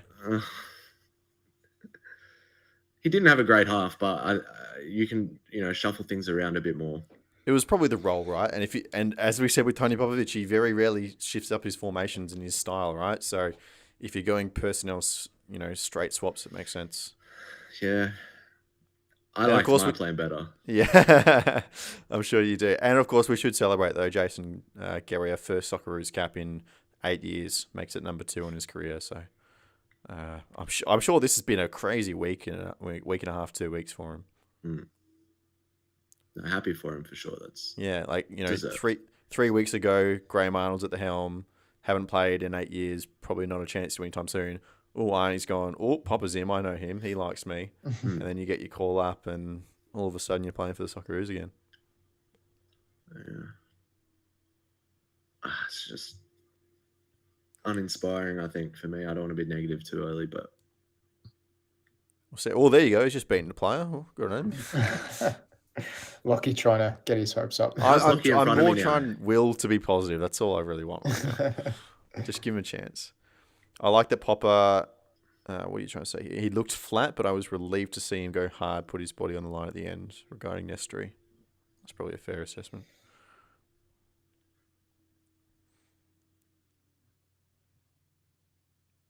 There you go. I mean, it's going to be interesting to see what McGree can do, right? See if he can justify this. It's what we've been calling for a while. Probably not at the expense of Aaron Kunda, but we have been calling for McGree to be in the team. Oh, that's such a poor giveaway. Oh, dear. Yeah, I don't know how Lockie's jumped in front of me now. Oh, come on. I just saw that. All right. What are you on, Lockie? 47. 47-15. You're a couple seconds ahead now. I'm going Okay, so we're pretty even, though. We're pretty even. No, I refreshed already. Oh, just keep it like that. Aaron Who says, wants to is be the Jacob one? Farrell injured? No, he's back from injury. Oh, no, I think he picked up something, right? Oh, did he get another one? Yeah, he picked up something again. There you go. He's injured. Which was bad timing because, yeah, I would have loved to see Farrell. But he would have, he plays in Rolls' position there. He's not a wing back necessarily. I don't think that's where you get the best out of him. Okay, time check. 47-55. I'm on 4802. Oh, come on, 48.04. guys. You could have just left it and we would have been fine.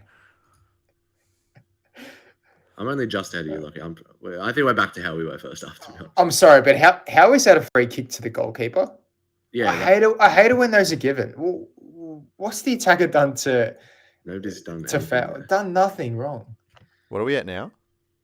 48-25. Oh, I'm 10 seconds behind after I just refreshed.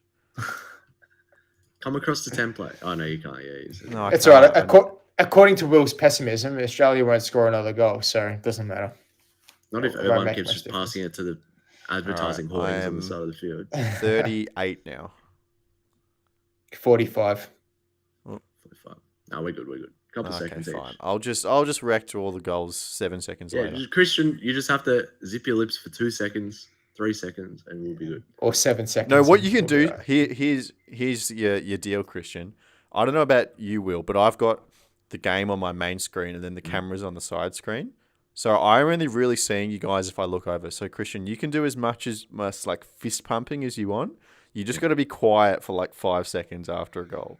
Yeah. So silent celebrations for a few seconds. I've got the same. Yeah. I've just got on full screen, so I can't see you guys either. Okay, deal, Lockie. We've come to an agreement. Come to an agreement. Silent celebrations. And then as soon as you hear me go, yeah, you can release.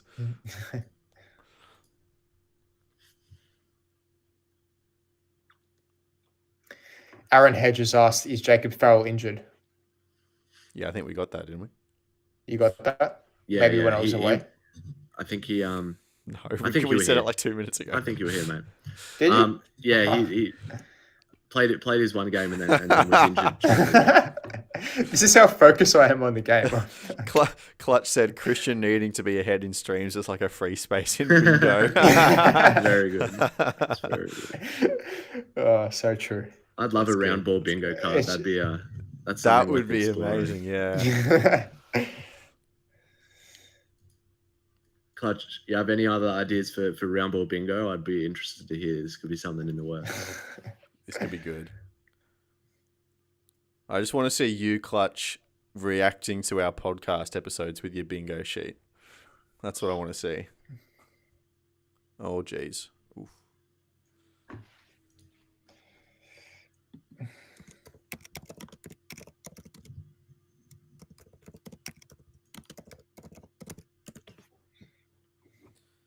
All right.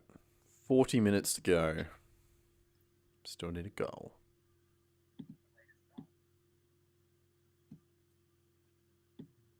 See, what is that?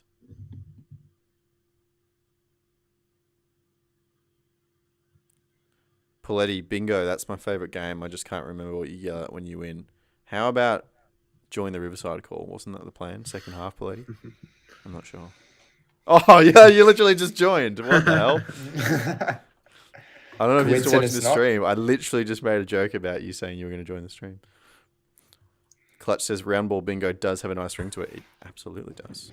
This is like a Jacob scenario all over again. The last live stream we did when we spoke about Jacob in a negative light, and then Jacob popped in. Then it came out. So how about you just join the Riverside call? I mean, to be fair, you could just check your Slack. I did message you like 5 minutes ago, like twice, to make sure that it was okay for me to jump in. Why would I have my Slack open when I'm participating in the YouTube live stream? Well, I wanted to make sure I wasn't going to interrupt anything. I know you got to fix the graphics up occasionally when a fourth person joins in, so I just you're fine. You're fine. So I just wanted to make sure I didn't interrupt. Do you want me in or not? Of course, you're more than welcome. What have you been watching the game? I have been listening to all three of your dulcet tones for most of the first 45 minutes. I have seen the 2 goals. Go on, Goodwin. I think something's happening. There we go. Come on! Let's go. Goodwin. Up the Goodwin! Let's go. There you go. Goodwin cutting it off the right, hitting it with his What left a foot at goal. Adelaide Oval. What a that's goal. Sweet relief. What a Beautiful strike. signature Craig Goodwin celebration. Oh, hang on, I'm just being told a 15-yard penalty and replay second down for that celebration. No, come on. Round ball here. Read the title. Name's on the door. Rocky, I was fist pumping for 10 Were seconds. you? Just I going can't like wait that. to watch that back. I caught it out of the corner of my eye, and then I looked up. I didn't see it. Go on. This completely vindicates the position that Popovic has played him. Yeah. Right inside space, cutting in, hitting it on the left foot, hitting it from distance when we can't pass beyond them. That's exactly what we want. What a strike. In Adelaide as well. Go on, goody. Brilliant. Lovely. Just perfect hit. That's I a mean, great goal. that's why, you'd still want Aaron Kunder on the field to let a few of those fly, because space did open up there. So there's definitely an opportunity for it. But And you know what he did differently to Aaron Kunder there? Aaron Kunder was sitting on the shoulder of the defenders a lot. So he was always picking up the ball with his back to goal, where Goodwin was a little bit deeper and he was actually able to run at the defence. yeah.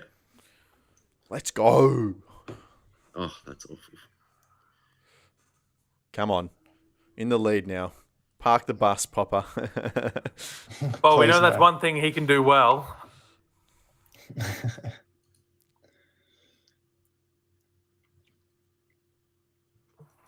Good for Come him on, as well. that's got to be a time wasting yellow. Come on, just throw the. Oh, that's a foul throw. Come on, That was a massive foul throw. come on, ref. What a goal for Craig Goodwin as well. He's been so vocal about trying to get a Socceroos game in Adelaide as well. And to score that kind of goal to put your country ahead. Oh, Magic. it's such an important game. 100%, 100%. So how are we feeling about the system now, Will? Well, I don't want to be, results orientated, but it's very good. No, I'd say I was the one backing it. I was backing it when I'm looking at the Reddit match thread, and nobody rates it. I haven't seen anybody defending it in there at all. Everyone is just straight up against Popper. I think is straight to his throat there. But yeah, People it do works. love It to be works. negative about the national team. Oh, it's instantly. Well- It really. I was about to swear there. Oh, Sutar 101. Oh. Good thing you It said that. it really gets to me. Like one game, like 2 days to work with most of the players, as we said. It's just unrealistic. People, why aren't we just nailing every single pass because they got off a 24-hour plane like a couple days ago. Yeah. But also, I mean, there are people who arrived in the camp yesterday. Why don't we look like a team that's been drilled for 2 years? Because we're not. He just took over. I don't know. Yeah. Hello from Japan. Yes, hello. We will, in fact, see you next week. We are. But kick him out. Kick him out. No scouting. No scouting. Maybe if we tell them how poor we are, they'll have sympathy on us. Yeah. No, actually, should just watch the first half or listen to us talk about the first half, and then just come into the game over arrogance. That's it. I mean, we'll see you next for me, week. going back to the chat about negativity with Popovic. I mean, I said this at the time. It was very much okay.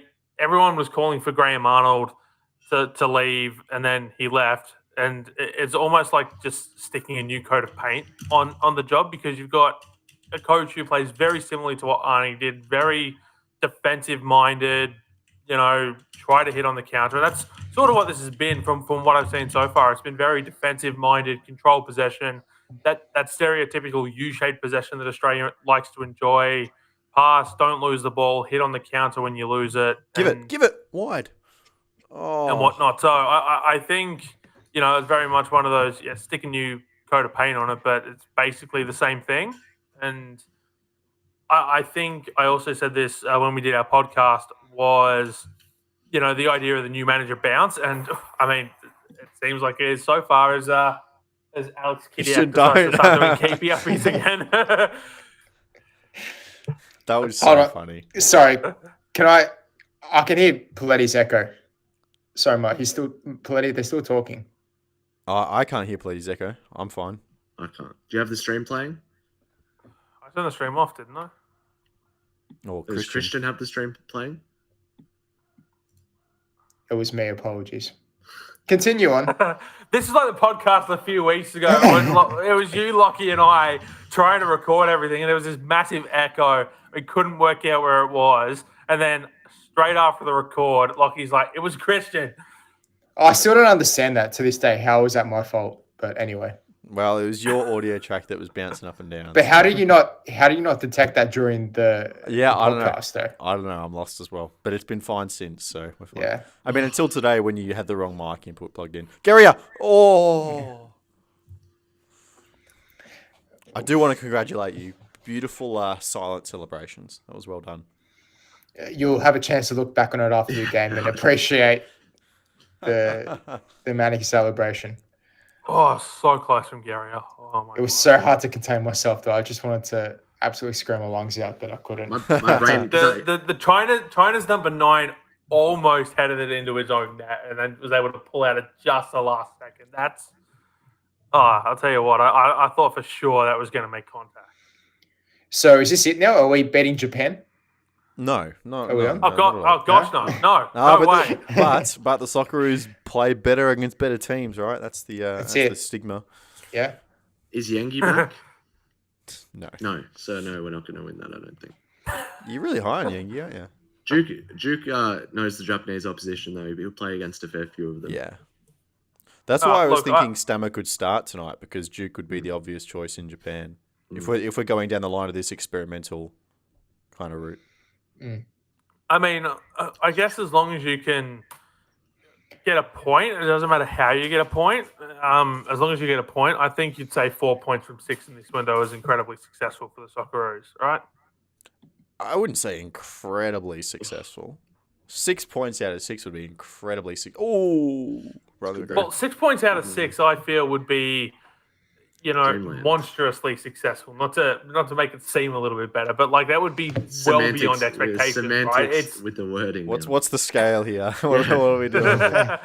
What's Dreamland? When's the last time an Australian men's side, Australian senior men's side beat the Japanese senior men's side, right? Because I don't remember. I don't think it's happened in the entire time I've been watching football, which has been definitely 8 years now, give or take. Probably when Gary last had his last cap. When's the last time we beat Japan? Yeah. Away, never. So that's one thing. So it'd be one of those, that would be like exceeding expectations by a country mile, right? So I think 4 points is probably where, like, I think you consider 4 points incredibly successful. I'd say successful, with no superlatives added. I'd say very successful. How does that rank between you guys? Tommy Orr away to Japan. What? Wait, no. I swear we've never beaten Japan away from home in a World Cup qualifier. That Tommy Orr game, yeah, that was a qualifier. Was it? That was in 2009. Wasn't that the last time we beat Japan? Let me have a Otherwise, Google. it would have been a friendly. Tommy. Kaku-san says 4-1 Australia to China. I like that. I back that. I like and my high school Japanese is getting a bit of a workout there, but I'm pretty sure it's Kaku-san. All right, so where are the other 2 goals going to come from? Upgrade your shape. Like, are we just going to get like another, like a secondary Craig Goodwin thunderstrike, or like actually, you know what? You know what's going to happen? Goodwin's going to go off. Tony Popovic is going to set up a little bit defensive minded. So on comes Luke Bratton, and Luke Bratton's going to score one of his set piece.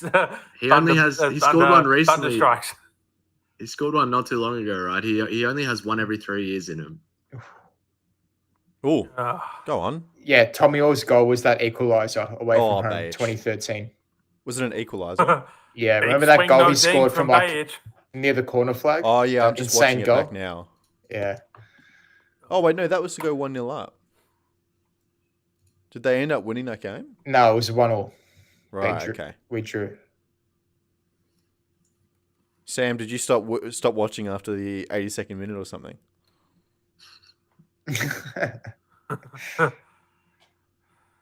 What year was that? 2013 2013. for the Brazil qualifying under Big Ange. Yeah, it was 1-1. It was 1-1, Sam. You having a go at me? I knew I had that right. Lol, I thought we won. Apologies. Yeah, that's right. I'm like, I was so certain of that stat, and then I just getting thrown back at me like, how did I get that wrong?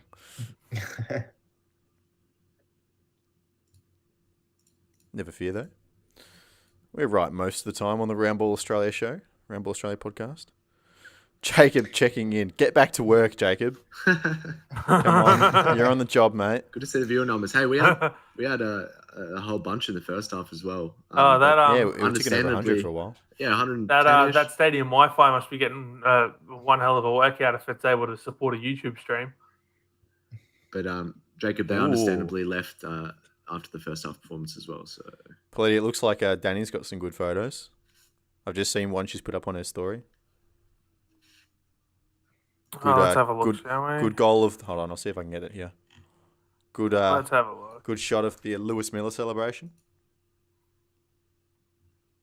Nice. Our Roundball photographer at the game tonight.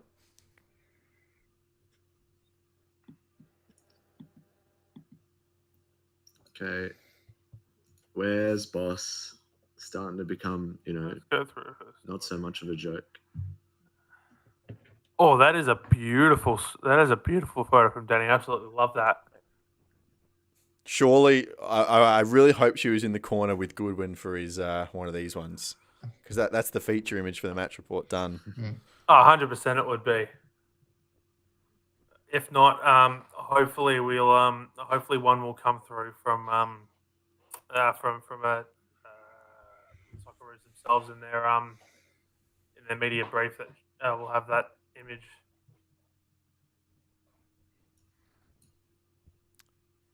Sam felt very old when you said 2009. Sam, I felt very young when you said, "Don't you remember?" And I'm like, "No, I don't remember." 2009. I think I was just entering the workforce. No, I wasn't. I think we got that wrong. I think it was 2013, right? So 2013. I would have just been entering the workforce then, or maybe I was just quitting my first job. I don't know. That's almost half my life ago. 2013. I think I would have quit my first full-time job. And by quit, I mean I was forced out. So like it was a mutual decision. 1969 was the last time Australia beat Japan in World Cup qualifying in Japan. I really don't think that we've beaten Japan in Japan for a World Cup qualifier. Now John's coming in. Someone else is questioning my statistics. Were we Hang not? on. we weren't playing in Asia then, surely. Oh yeah, we're in Oceania. That sounded very made up. Yeah. Everyone's having a go. It was. Okay, I'm going back. I'm Don't on have our the Wikipedia Socceroos page one. now. Maybe it was one of the playoff ones, but we didn't even make. We made the 7. Oh, 1970 confused. World Cup qualification. Wait, hold on. Australia 3, Japan 1. Oh, in Seoul. It was in South Korea. It was Got him on a in South technicality there, Korea. Lucky. Yes. My That's the best way stats still holding That's up. the best way to win an argument. I've had 2 challenges, knocked them both back. Was it was was it one of the playoffs or Yeah. like why are they against? Well, it each looks like we played them twice, 6 days Oh. apart, both in Korea. So it must have. Maybe it was an intercontinental playoff Crazy. between I don't know. Oceania and Asia. Yeah, I don't know how the associations all shaped up then. AFC. Oh, hold on. AFC and OFC. Maybe it looks like It was a combined thing. it was a combined thing. Maybe. Interesting.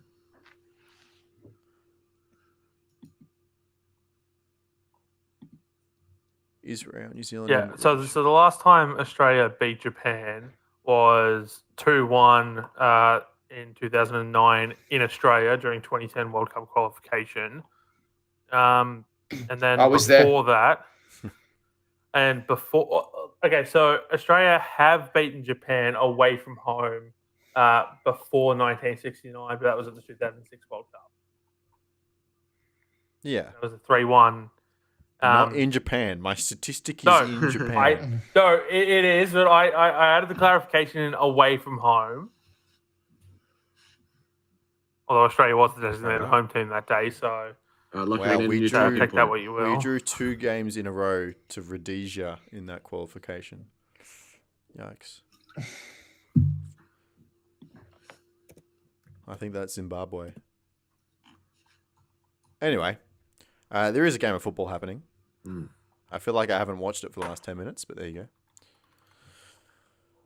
About to approach the 70th minute. A couple of subs here for China. Zimbabwe. I thought it was New Zanzibar. I don't know, Paletti. I think I'm cutting the cord on that thread of consciousness. No one gets a reference. Nope. Wow. Okay. Sure. What do you reckon? Honestly, what do you reckon your hit rate is for references made to references understood in this arena? I'd say I'm hitting at like 5%, and that's I think you're a little very more than that. it's a very optimistic 5%. I think. I saw the Nathan Bracken comment. I was a big Nathan Bracken fan as well, but No, I was referencing the 2006 album by the 12th Man, Boned. yes. I assumed it was it went further than just naming him.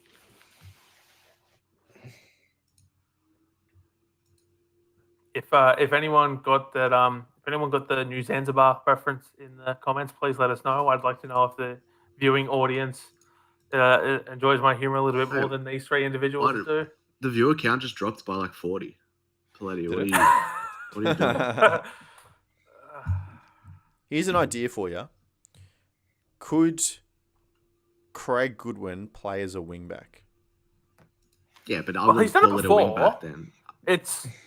I don't recall it being successful, but he's done it before for Adelaide, right? But do we need him to play there though? No, if On you the play right, if you didn't want to play Lewis Miller, like who else do you have as a wingback option? well, Keanu Bacchus has played right back before. As a And- wingback?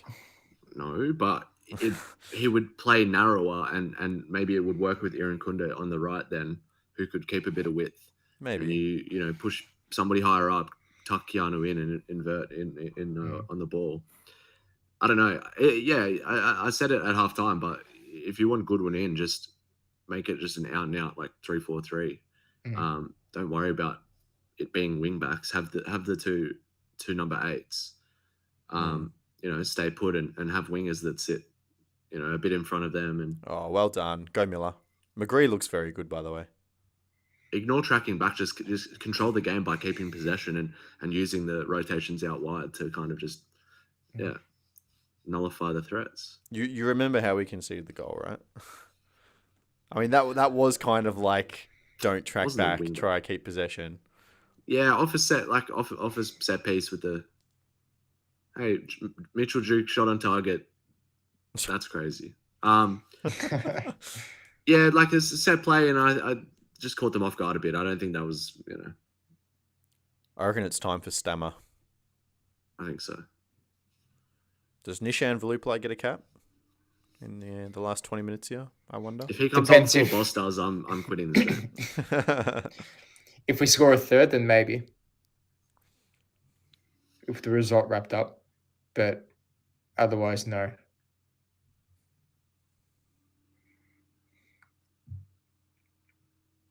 Oh, McGree pressing. 5-3-2 in a press. Goodwin kind of dropping back. Still, there's an overload on Beige there, but We have sort of shown that we anyhow. can defend really well in a 5-4-1, actually. Ooh. Oh, something's coming. Oh, yeah, well done. Good one over ours.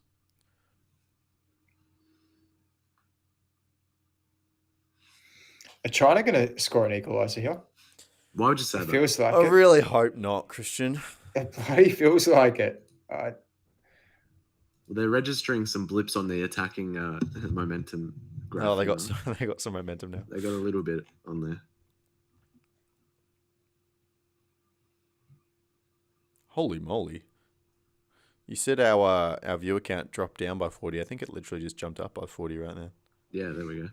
Caught me Back off to guard. triple digits. Paletti stopped making puns, and here they come. Jason Guerrier loses a duel. I wasn't even making puns. I was making a very classic Simpsons reference. And I very much made sure I didn't mention the sponsor's name in line with the AFC regulation for the second part of that reference. We do have a sponsor on this stream, actually, so we're not completely clean stadium. Oh, in which case then Pepsi presents New Zanzibar. And See, look at back this to right 30 now. Viewers. Look at this right now. Yeah, 3, 2, 5. Everyone's kind of just standing still. Like, they're just shifting. Yeah. Like, nothing's really happening right now. What do they expect to have? Yeah, it's very stagnant there. This is the frustration. All of China are standing still. We're standing still. The ball isn't on. I mean, See, and then we I don't just want- useless pass from Suter. Yeah, I was gonna Suter say, I has to don't- find the wing back there. Just Popovic is very animated there on the sideline. He's Popovic is very popping frustrated off. with what he's seeing. Nah. Okay, okay. Dear Lord. What is So this turning yeah, into? like I don't have that much of an issue with that sort of passage of play there. I know it can be very frustrating to watch. My only issue with it, and I know I just said I don't really have an issue with it, but my only issue with it, so I think it's a little bit too early in the match to be doing that, in the sense of, yeah, there's a 1-goal lead, but you've got the time wasting component to it. Like, if this is another 10 minutes, like if we're looking at this in the 83rd, 84th minute, I got no issue with wiping time off the clock. And Boss coming yes, indeed. I just Here we saw a go. nice little how you doing there from Will? Just a little bit of, yeah, come on. not long enough though. Too late, but it's something. Come on, Geordie. Back in the national team after injury. Come on, get an assist. Get a long swinging ball into Duke. How about Scored as just well, didn't he? Scored in a for Saint Joie. Now I say Doesn't he play for Westerlo? that one. That's what I meant. yeah? It was against. Was against. I don't know. I can't remember. Against. I just got flashbacks to an article from a couple of weeks ago, trying to work out which team Geordie Boss played for. Yeah, it's Westerlo. Yeah, it's Westerlo. Don't worry Yeah, about goals and I assists. think it might have been. I don't know. Worry about Geordie Bosch just trying to keep the ball out of the back and then hopefully. Not air swing. No, he's a forward. He's a wing back. Got to Yeah, get but he's got defensive duties as well. Oh no, but come on. We need a third. Oh, We need a come third. on. Okay, when trying to score the equaliser, don't complain, Lockie. No. We got to score a third. We try to sit back to it. Okay, we're getting into an interesting phase of the game here, because we often talk about Popovic's teams, especially Melbourne Victory last year, conceding in the last 15 minutes to drop results, right? So, can we still play a normal round of football? Can we still go forward and try to attack and not leave ourselves gaping at the back? Well, that's a good Yeah. ball from Guerrier. Go on, McGree. Ooh. Needed to get that out wide for Boss, but that's a good pass. Jason Guerrier. Forza Jason Guerrier. You're talking up Danny's photography earlier, Lockie. If you have a look in the Slack, you'll see the photo that Oh, she yeah, sent not through of bad, the not Lewis bad. Miller goal. Absolutely beautiful. I need a Goodwin knee slide, though. I need a Goodwin knee slide for my mental health. I hope she was in that corner. Message through from Jacob. The official attendance is 46,291. Which is, he's saying that that's incredible considering the AFC capped the attendance at 41,000. I don't know how that works.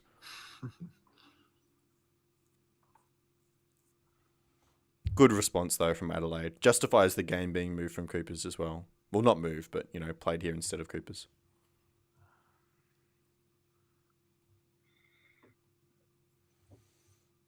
Could you please tell me who is the most dangerous player of Australia? That's a very interesting question. Well, I guess it depends on your definition of dangerous, right? Like dangerous in defense, dangerous in midfield, dangerous in attack. Like what are we? Dangerous in defense? I think goal scoring threat. I mean, dangerous could be a sort of way of describing someone who very sloppy, gives away a lot of stupid yellow cards, stupid red cards, like dangerous to your own team, right? Like I know that's not what they would. No, that's not what there's. No, it's not. This is like you trying to justify a predictions game effort. This is just going on all sorts of tangents. I don't know where this is going. Oh, Paletti's better than that. Definitely Aaron Kunda or Goodwin for sure. Yeah. I think you could throw McGree in, but we just haven't seen it a lot recently because of his injury. Yeah. But just pure goal scoring, I think in this side, it's those two. Oh, lucky Irvine. Go on, boss. Go on, boss. Yeah, Boss will have a good partnership with McGree. Oh, nice. Hit it.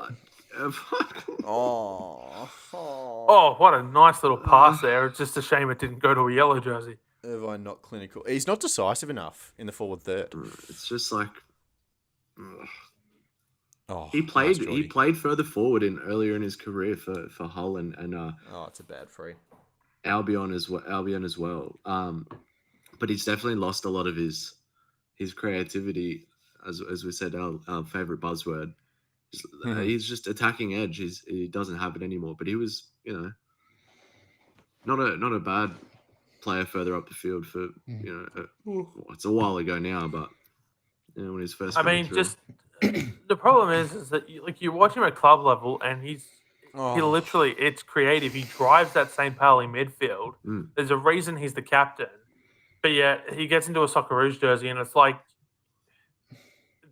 the knowledge on how to do so goes out the window. Like I don't know if it's different system, different environment, like what the go is, but it just doesn't seem to translate. And it's one of the more baffling questions. Like if you set Irvine up as a defensive 8, and I know that's sort of a, those two things don't really go together, but like if you set him up as a defensive 8, like he should be putting in great performances, but yet it just doesn't quite seem to click. It's weird, yeah, because as you said, super impressive for St. Pauli, and yeah, it just hasn't shown it for Socceroos fans who don't keep an eye on other leagues like Bundesliga and stuff, or at least even last season when he was in the second division. They're baffled because they don't see what he does, because he just doesn't bring it for the national team, or hasn't for a while. But I know we said this at the start of the game. Lockie mentioned it, but yeah, he's such an important figure.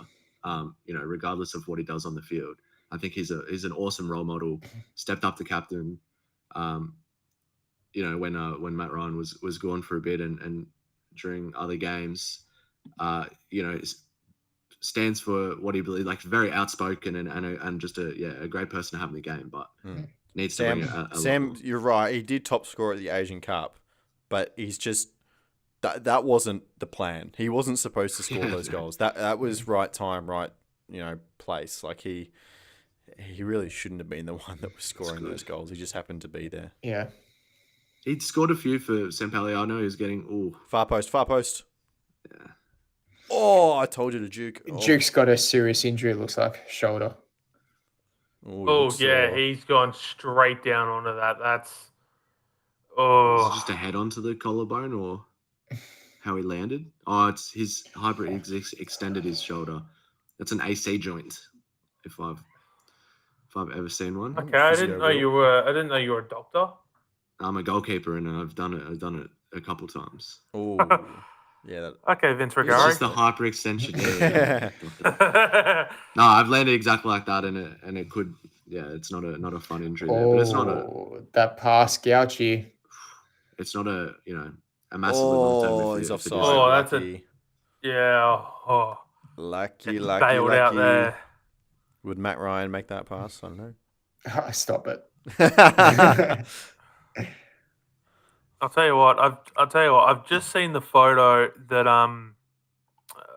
that Danny's put up on his socials, showing what the media meal was, and I got to say I'm a little bit jealous. I haven't seen a media meal look that good for quite some time. What's Popper's last 2 subs going to be? Or is he going to use them at all? I reckon Stammer. Surely Stammer gets a go. run. Yeah. Especially if Duke's time- sore. Yep. Duke looks alright. I mean, Christian, you might remember because you did the I want to say it was in the season preview, or it might have been the talking tactics piece. When did he make that substitute in the grand final? So the Jake Brimmer one in the grand Yeah. final, that was in stoppage time in the second half. So I think it was the 91st minute. Then literally, I think 60 or 120 seconds later, Mariners scored an ball, good ball. equalizer, and then from there, So it just went we downhill. should be expecting at least one more substitution around that 91st minute mark. In the heart of midfield. Oh, free kick Yep, referee. just to tear everything apart.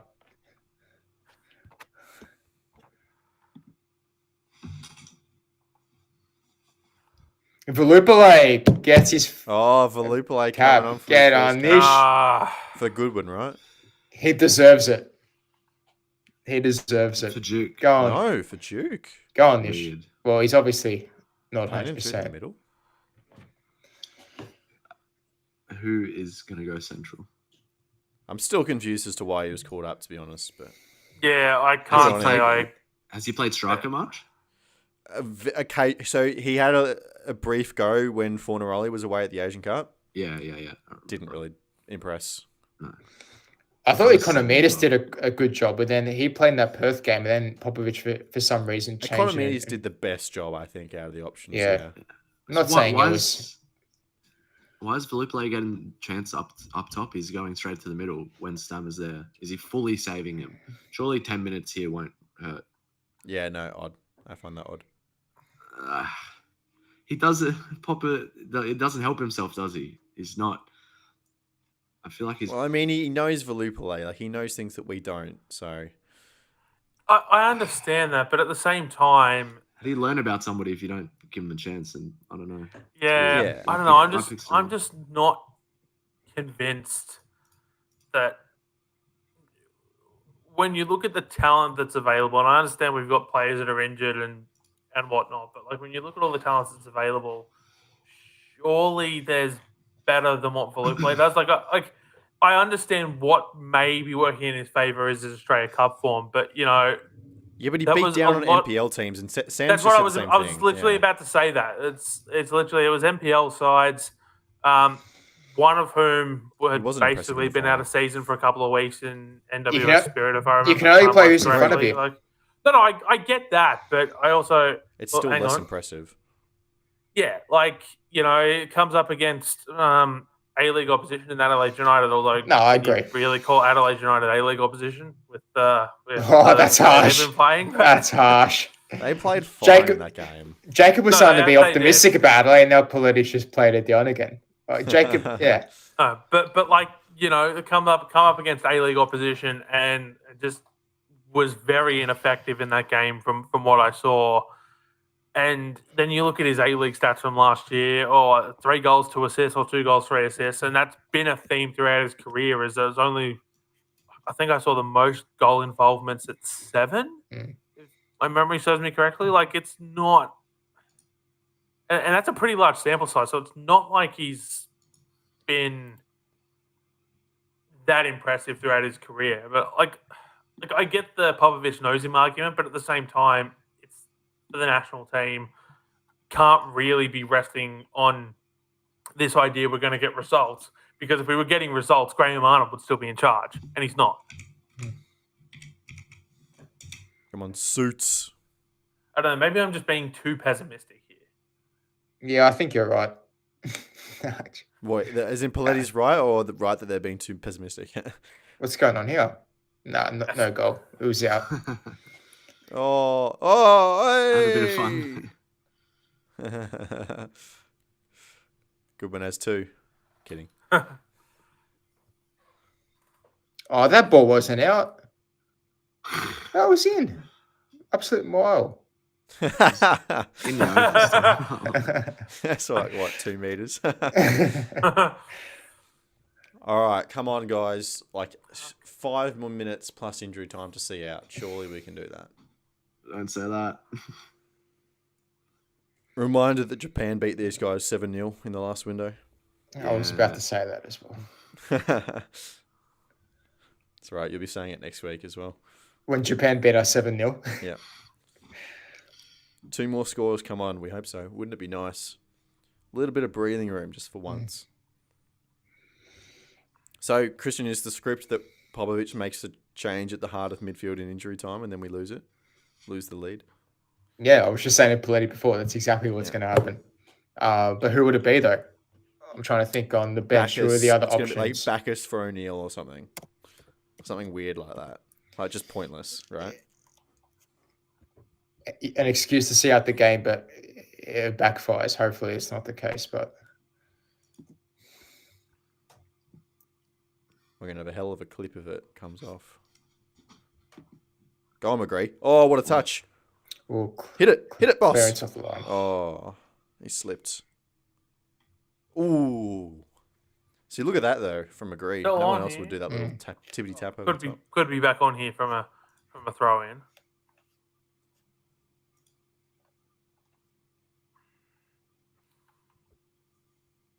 I just heard a whoa from the other room. What's going to happen? Are we having another chance? Usually the TV's like the TV is ahead of the stream. Okay, so I know we've got a Socceroos game to see out, but I think we're all starting to get a little bit nervous here. Hang on, Here we go. wait for this. Before, Miller. There we go. Come on. Whoa. Oh, I knew it was coming. just over the crossbar. Oh, Lewis Miller got the Slim Shady look going on from the early 2000s. Gee, that ain't far away. Oh, McGree is the Probably difference much better this half. Not so stuck Right between the thirds. crossbar? Absolutely agree. The question is, though, how do you fit all these players into the team, though? Because this system doesn't fit Irankunda out wide. I mean, do you leave Irankunda with what he, shown that he does best throughout his career, and that's coming on as a late substitute? That's true. That's true. Just be dynamic in the last 15 to 20 minutes of national team games, and that's not a knock on Irankunda and the fact that if he reaches his potential, he'll be starting and playing the full 90 minutes of most games. But right now, his best work would probably be as an impact sub. Like, I don't want to see Irankunda start against Japan. I want to wait for Japan's defenses to hopefully get a little bit tired and be like, oh, who's this kid coming on? Oh, my word, we're getting run off the park here. Yeah, but it has to be against teams that where there is enough space for him to work in the middle. As I said, like if you're going to bring him on late in games, then put him on at wing back. If you're chasing a game, put him on for one of the wing backs and keep him up the field. That's where he'll be a threat, and we know he's been a threat from there. I think it just has to be the right type of game. Here's an idea for you. You play Guerrier on the right side of that 5, but then you allow Aidan O'Neill. O'Neill. You allow O'Neill to move forward into like a natural 10. Start McGree over O'Neill then. O'Neill's... Well, I would say start McGree in the left half space where Irankunda started tonight. Okay. Hrustic in for O'Neill because him playing higher up is... Okay, well then, yeah, Hrustic in for O'Neill, shifting up kind of into a 10, but still at like a 2 off the ball. And then you got Guerrier that tucks in to the 2 when we have the ball. And then you allow Nesta on the right wing, staying wide, hugging the touchline. Yeah, no, I don't mind that. Just doesn't seem like something Popper is going to go to. It's 5 minutes of stoppage time. But then you lose Goodwin as well. Yeah.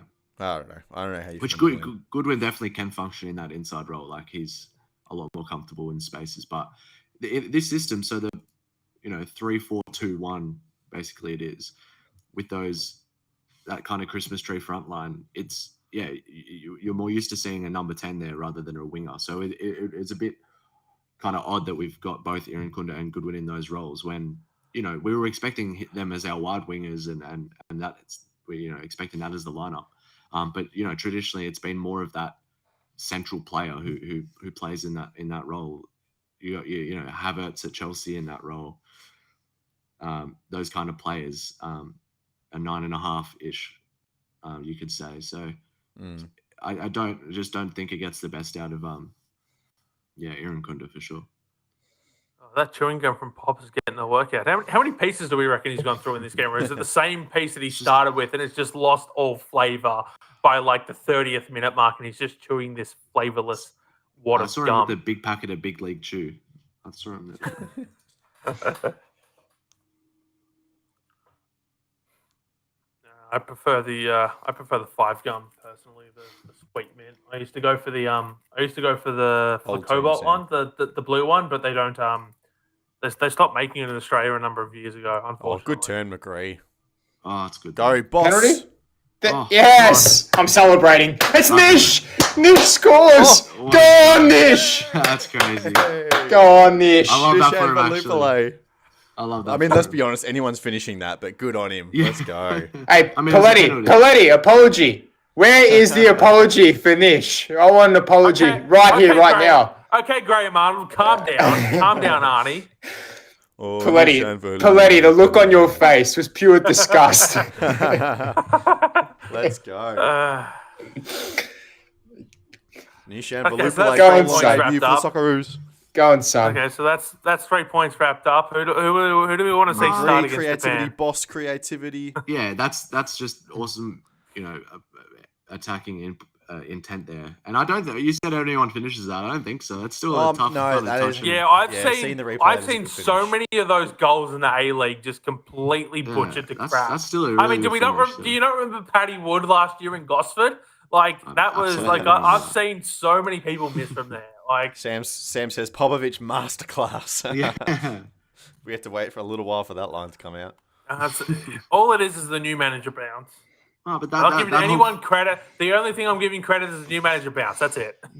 no, that whole phase was good. You had players bursting forward, and you even I can't remember who hit that shot and got fouled. Really, would have been a penalty if Nish didn't score that. But you I had think the it players. was Boss who got taken down. No, Boss was out wide. I think Boss was released out wide. But you had the players bursting. A late box crashing run there to have that shot. It's There you that go. looked really Aiden good. Rostich, 2 minutes for Rostich to see what he can do. For Goodwin. So Not he's even. going in that half space. So this is just simply to give the hometown hero the standing ovation on the way out, which I don't have a problem with. I'm not that cynical. I actually think it's a nice thing to do.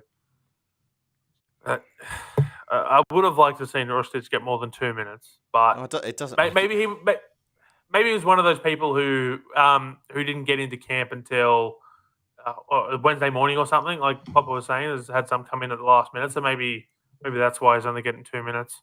Yeah, but also like you say you want to give him more 2 minutes, and like sure, like absolutely, we would have liked to see him play more. But you also just have to take someone off, and then it's like, I would have loved to see Craig Goodwin play out the game. No, I understand that. I was just saying we haven't seen Rostich in a Socceroos jersey for a while. It's like I just want to see It's him nice to have the moment, get though. settled back into the national team environment because if I remember correctly, one of the more recent games that we did play against Japan, it was Rostich who scored the goal. He was man of the Correct, match by an absolute mile. He was exactly so like, good it in was an that game. absolute banger of a goal. Like Not just the goal, just he was literally everything, just the heartbeat of what we did going forward. Yeah, I remember that So game. yeah, it's someone who I think Popovic should be looking to use, and so I think getting some of those match minutes into the legs would have been nice. Given if it's you know the same as Rostich- the first half, Rustic is going to get at least 12 minutes here anyway, and about 8 corners we're going to have at the end. So, Did anyone just see the Chinese coach try to do like the scorpion kick to just control Yeah. the ball and completely miss? Yeah. See, look at Boss here. Look at that. Oh, half touch, but. So I gather we're feeling overall positive about it, about the new system now. All it took was a couple of goals. I'd say, oh, it works. Yeah. And personnel. Results-based analysis is the best kind of analysis.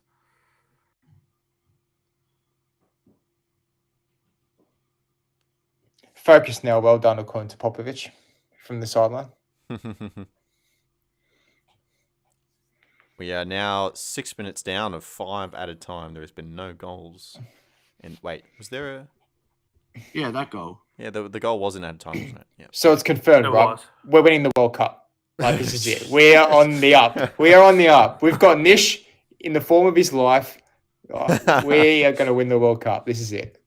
Nishan Valupale starting striker at a World Cup. Oh, dear. Yeah, but Hey, Andrew Naboot did in 2018, and who would have said that a couple of years prior to that tournament? So Yeah. who knows? You never know. Both cut their grass at Melbourne victory. desperate Yeah. times.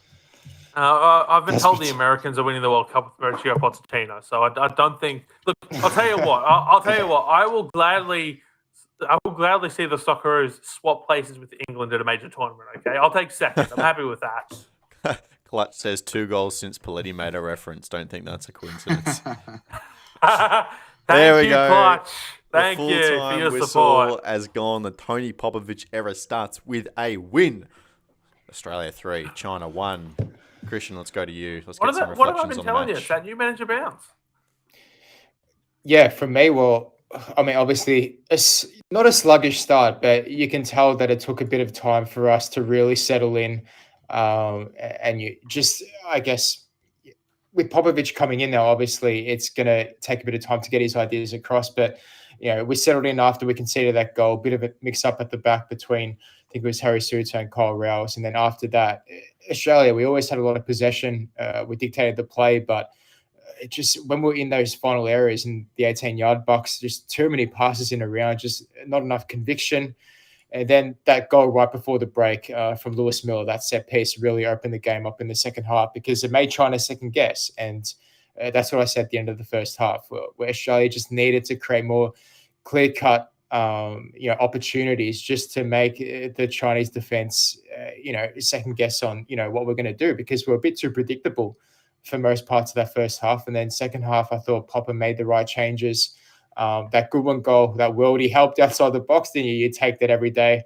But no, all in all, I mean, we just need 3 points really after the slow start in those first 2 qualifying games. Back on the right foot, dream start for Popovic, first game in charge of the Socceroos, and hopefully, it's not going to get any easier away from home to Japan next week, but hopefully we can start to really kick on and start our qualification process on the right foot now. Well, Yeah, no, I think there was some really good individual performances, and the only thing that I kind of had issue with was the personnel at certain times. So, not starting Boss, maybe he was one of the late ones to come into camp, things like that. Because Boss looked really, really good. He was already one of the best players as soon as he came on the field, and had a big part to play with that third goal there. I thought Miller was outstanding as well. I think even before his goal was one of the only players that kind of looked to be to do positive things with the ball. But no, some good signs. And of course, the sentiment in the first half was not that positive as we went behind. But I think a well needed win for Popper to kind of get people on his side, because that's how reactionary fans are. They'll make a lot of conclusions based off this game alone. So it's important to get that win. it looked a little bit shaky there, though. Paletti down 1-0 early in the game. It kind of felt like the same old story. But I think, look, the change of formation, it was fresh. So people are immediately going to be drawn towards it because people were just crying out for something new and something different, right? But a lot of what happened, especially in the back half in that game, can justify a lot of the changes that were made. Craig Goodwin playing in that inside right slot, being in a position that allows him to hit the ball with his left foot in a good area, brought a goal. I think we learnt a lot about personnel as well. We saw Geordie Boss come on and do a lot of good things. We saw Riley McGree come on and do a lot of good things in that half space on the left. Probably not a position where Nesta's going to thrive. So I think it's the first game, so Popovic is going to do a little bit of experimenting, and I think we have learnt some good things, and we've seen what's worked. Yeah, I mean, it's very much that, like, I know I sort of, denigrate the idea of results-based analysis, but that's what we have in the immediate aftermath of this game. And it's basically everything you just said. I don't really have too much more to add to it. Like, it's something different, but it worked, right? And that's sort of all we've really been asking for, is for something different. And it just looked like Arnie post-Asian Cup in the more difficult games, just sort of devoid of ideas. Like, obviously, you've got the 2 against Lebanon. Then we had Bangladesh and Palestine. Which are all relatively easy games compared to what we've come up with in the third round of World Cup qualifying. And then it was just Bahrain and Indonesia. Like, watching those 2 games, I was there on the Gold Coast for the Bahrain game, and it just looked so devoid of any sort of tactical changes, any sort of, spirit, inspiration, that something had to give. And obviously Arnie decided that what had to give was him. And Popper's come in and, as I said, immediate aftermath, 3 points, 3 goals, first goals in the third round of World Cup qualifying. A new look squad in different points. Obviously, it would have been nice to have seen Mas Luongo were it not for the injury, and I think Mas Luongo would have done incredibly well in a game like this, and particularly against Japan. Like, I'm hoping that Luongo's fitness holds up, because for me, the idea, I know we're getting a little bit ahead to ourselves, and so don't get it away against Japan, but home against Japan in, I want to say, March next year. The idea of Luongo and Rustic just driving the Socceroos midfield, honestly, I'm just salivating at the thought of it, because I think that could be a key to beating Japan. Very extreme. Okay, last message. We, Japan, have not been good at facing Australia. Go easy on us next week. I don't think we're the ones that need to be taking that match lightly. It's going to be a fascinating game. Who needs 3 points? I think it's the Socceroos that need 3 points. Australia need it a lot more desperately. Japan coming in very good form. We're going to be back with another live stream next Tuesday for that game as well. It's a little bit of a later kickoff, so we'll see you then. But that'll do for tonight. Thank you, everyone, very much for tuning in and watching. It's been good fun. Always love talking football with all you people. Clutch says, did the team look at tactically different in the second half, or was it just the same but better? Clutch, you know what? We're going to answer that question on the Round Ball Australia podcast dropping tomorrow morning. We're going to sign off and record a segment for that show and get that podcast all prepared. So we are going to sign off for now, but thank you everyone very much for joining us. We'll catch you next Tuesday for the Socceroos against Japan. Catch you later.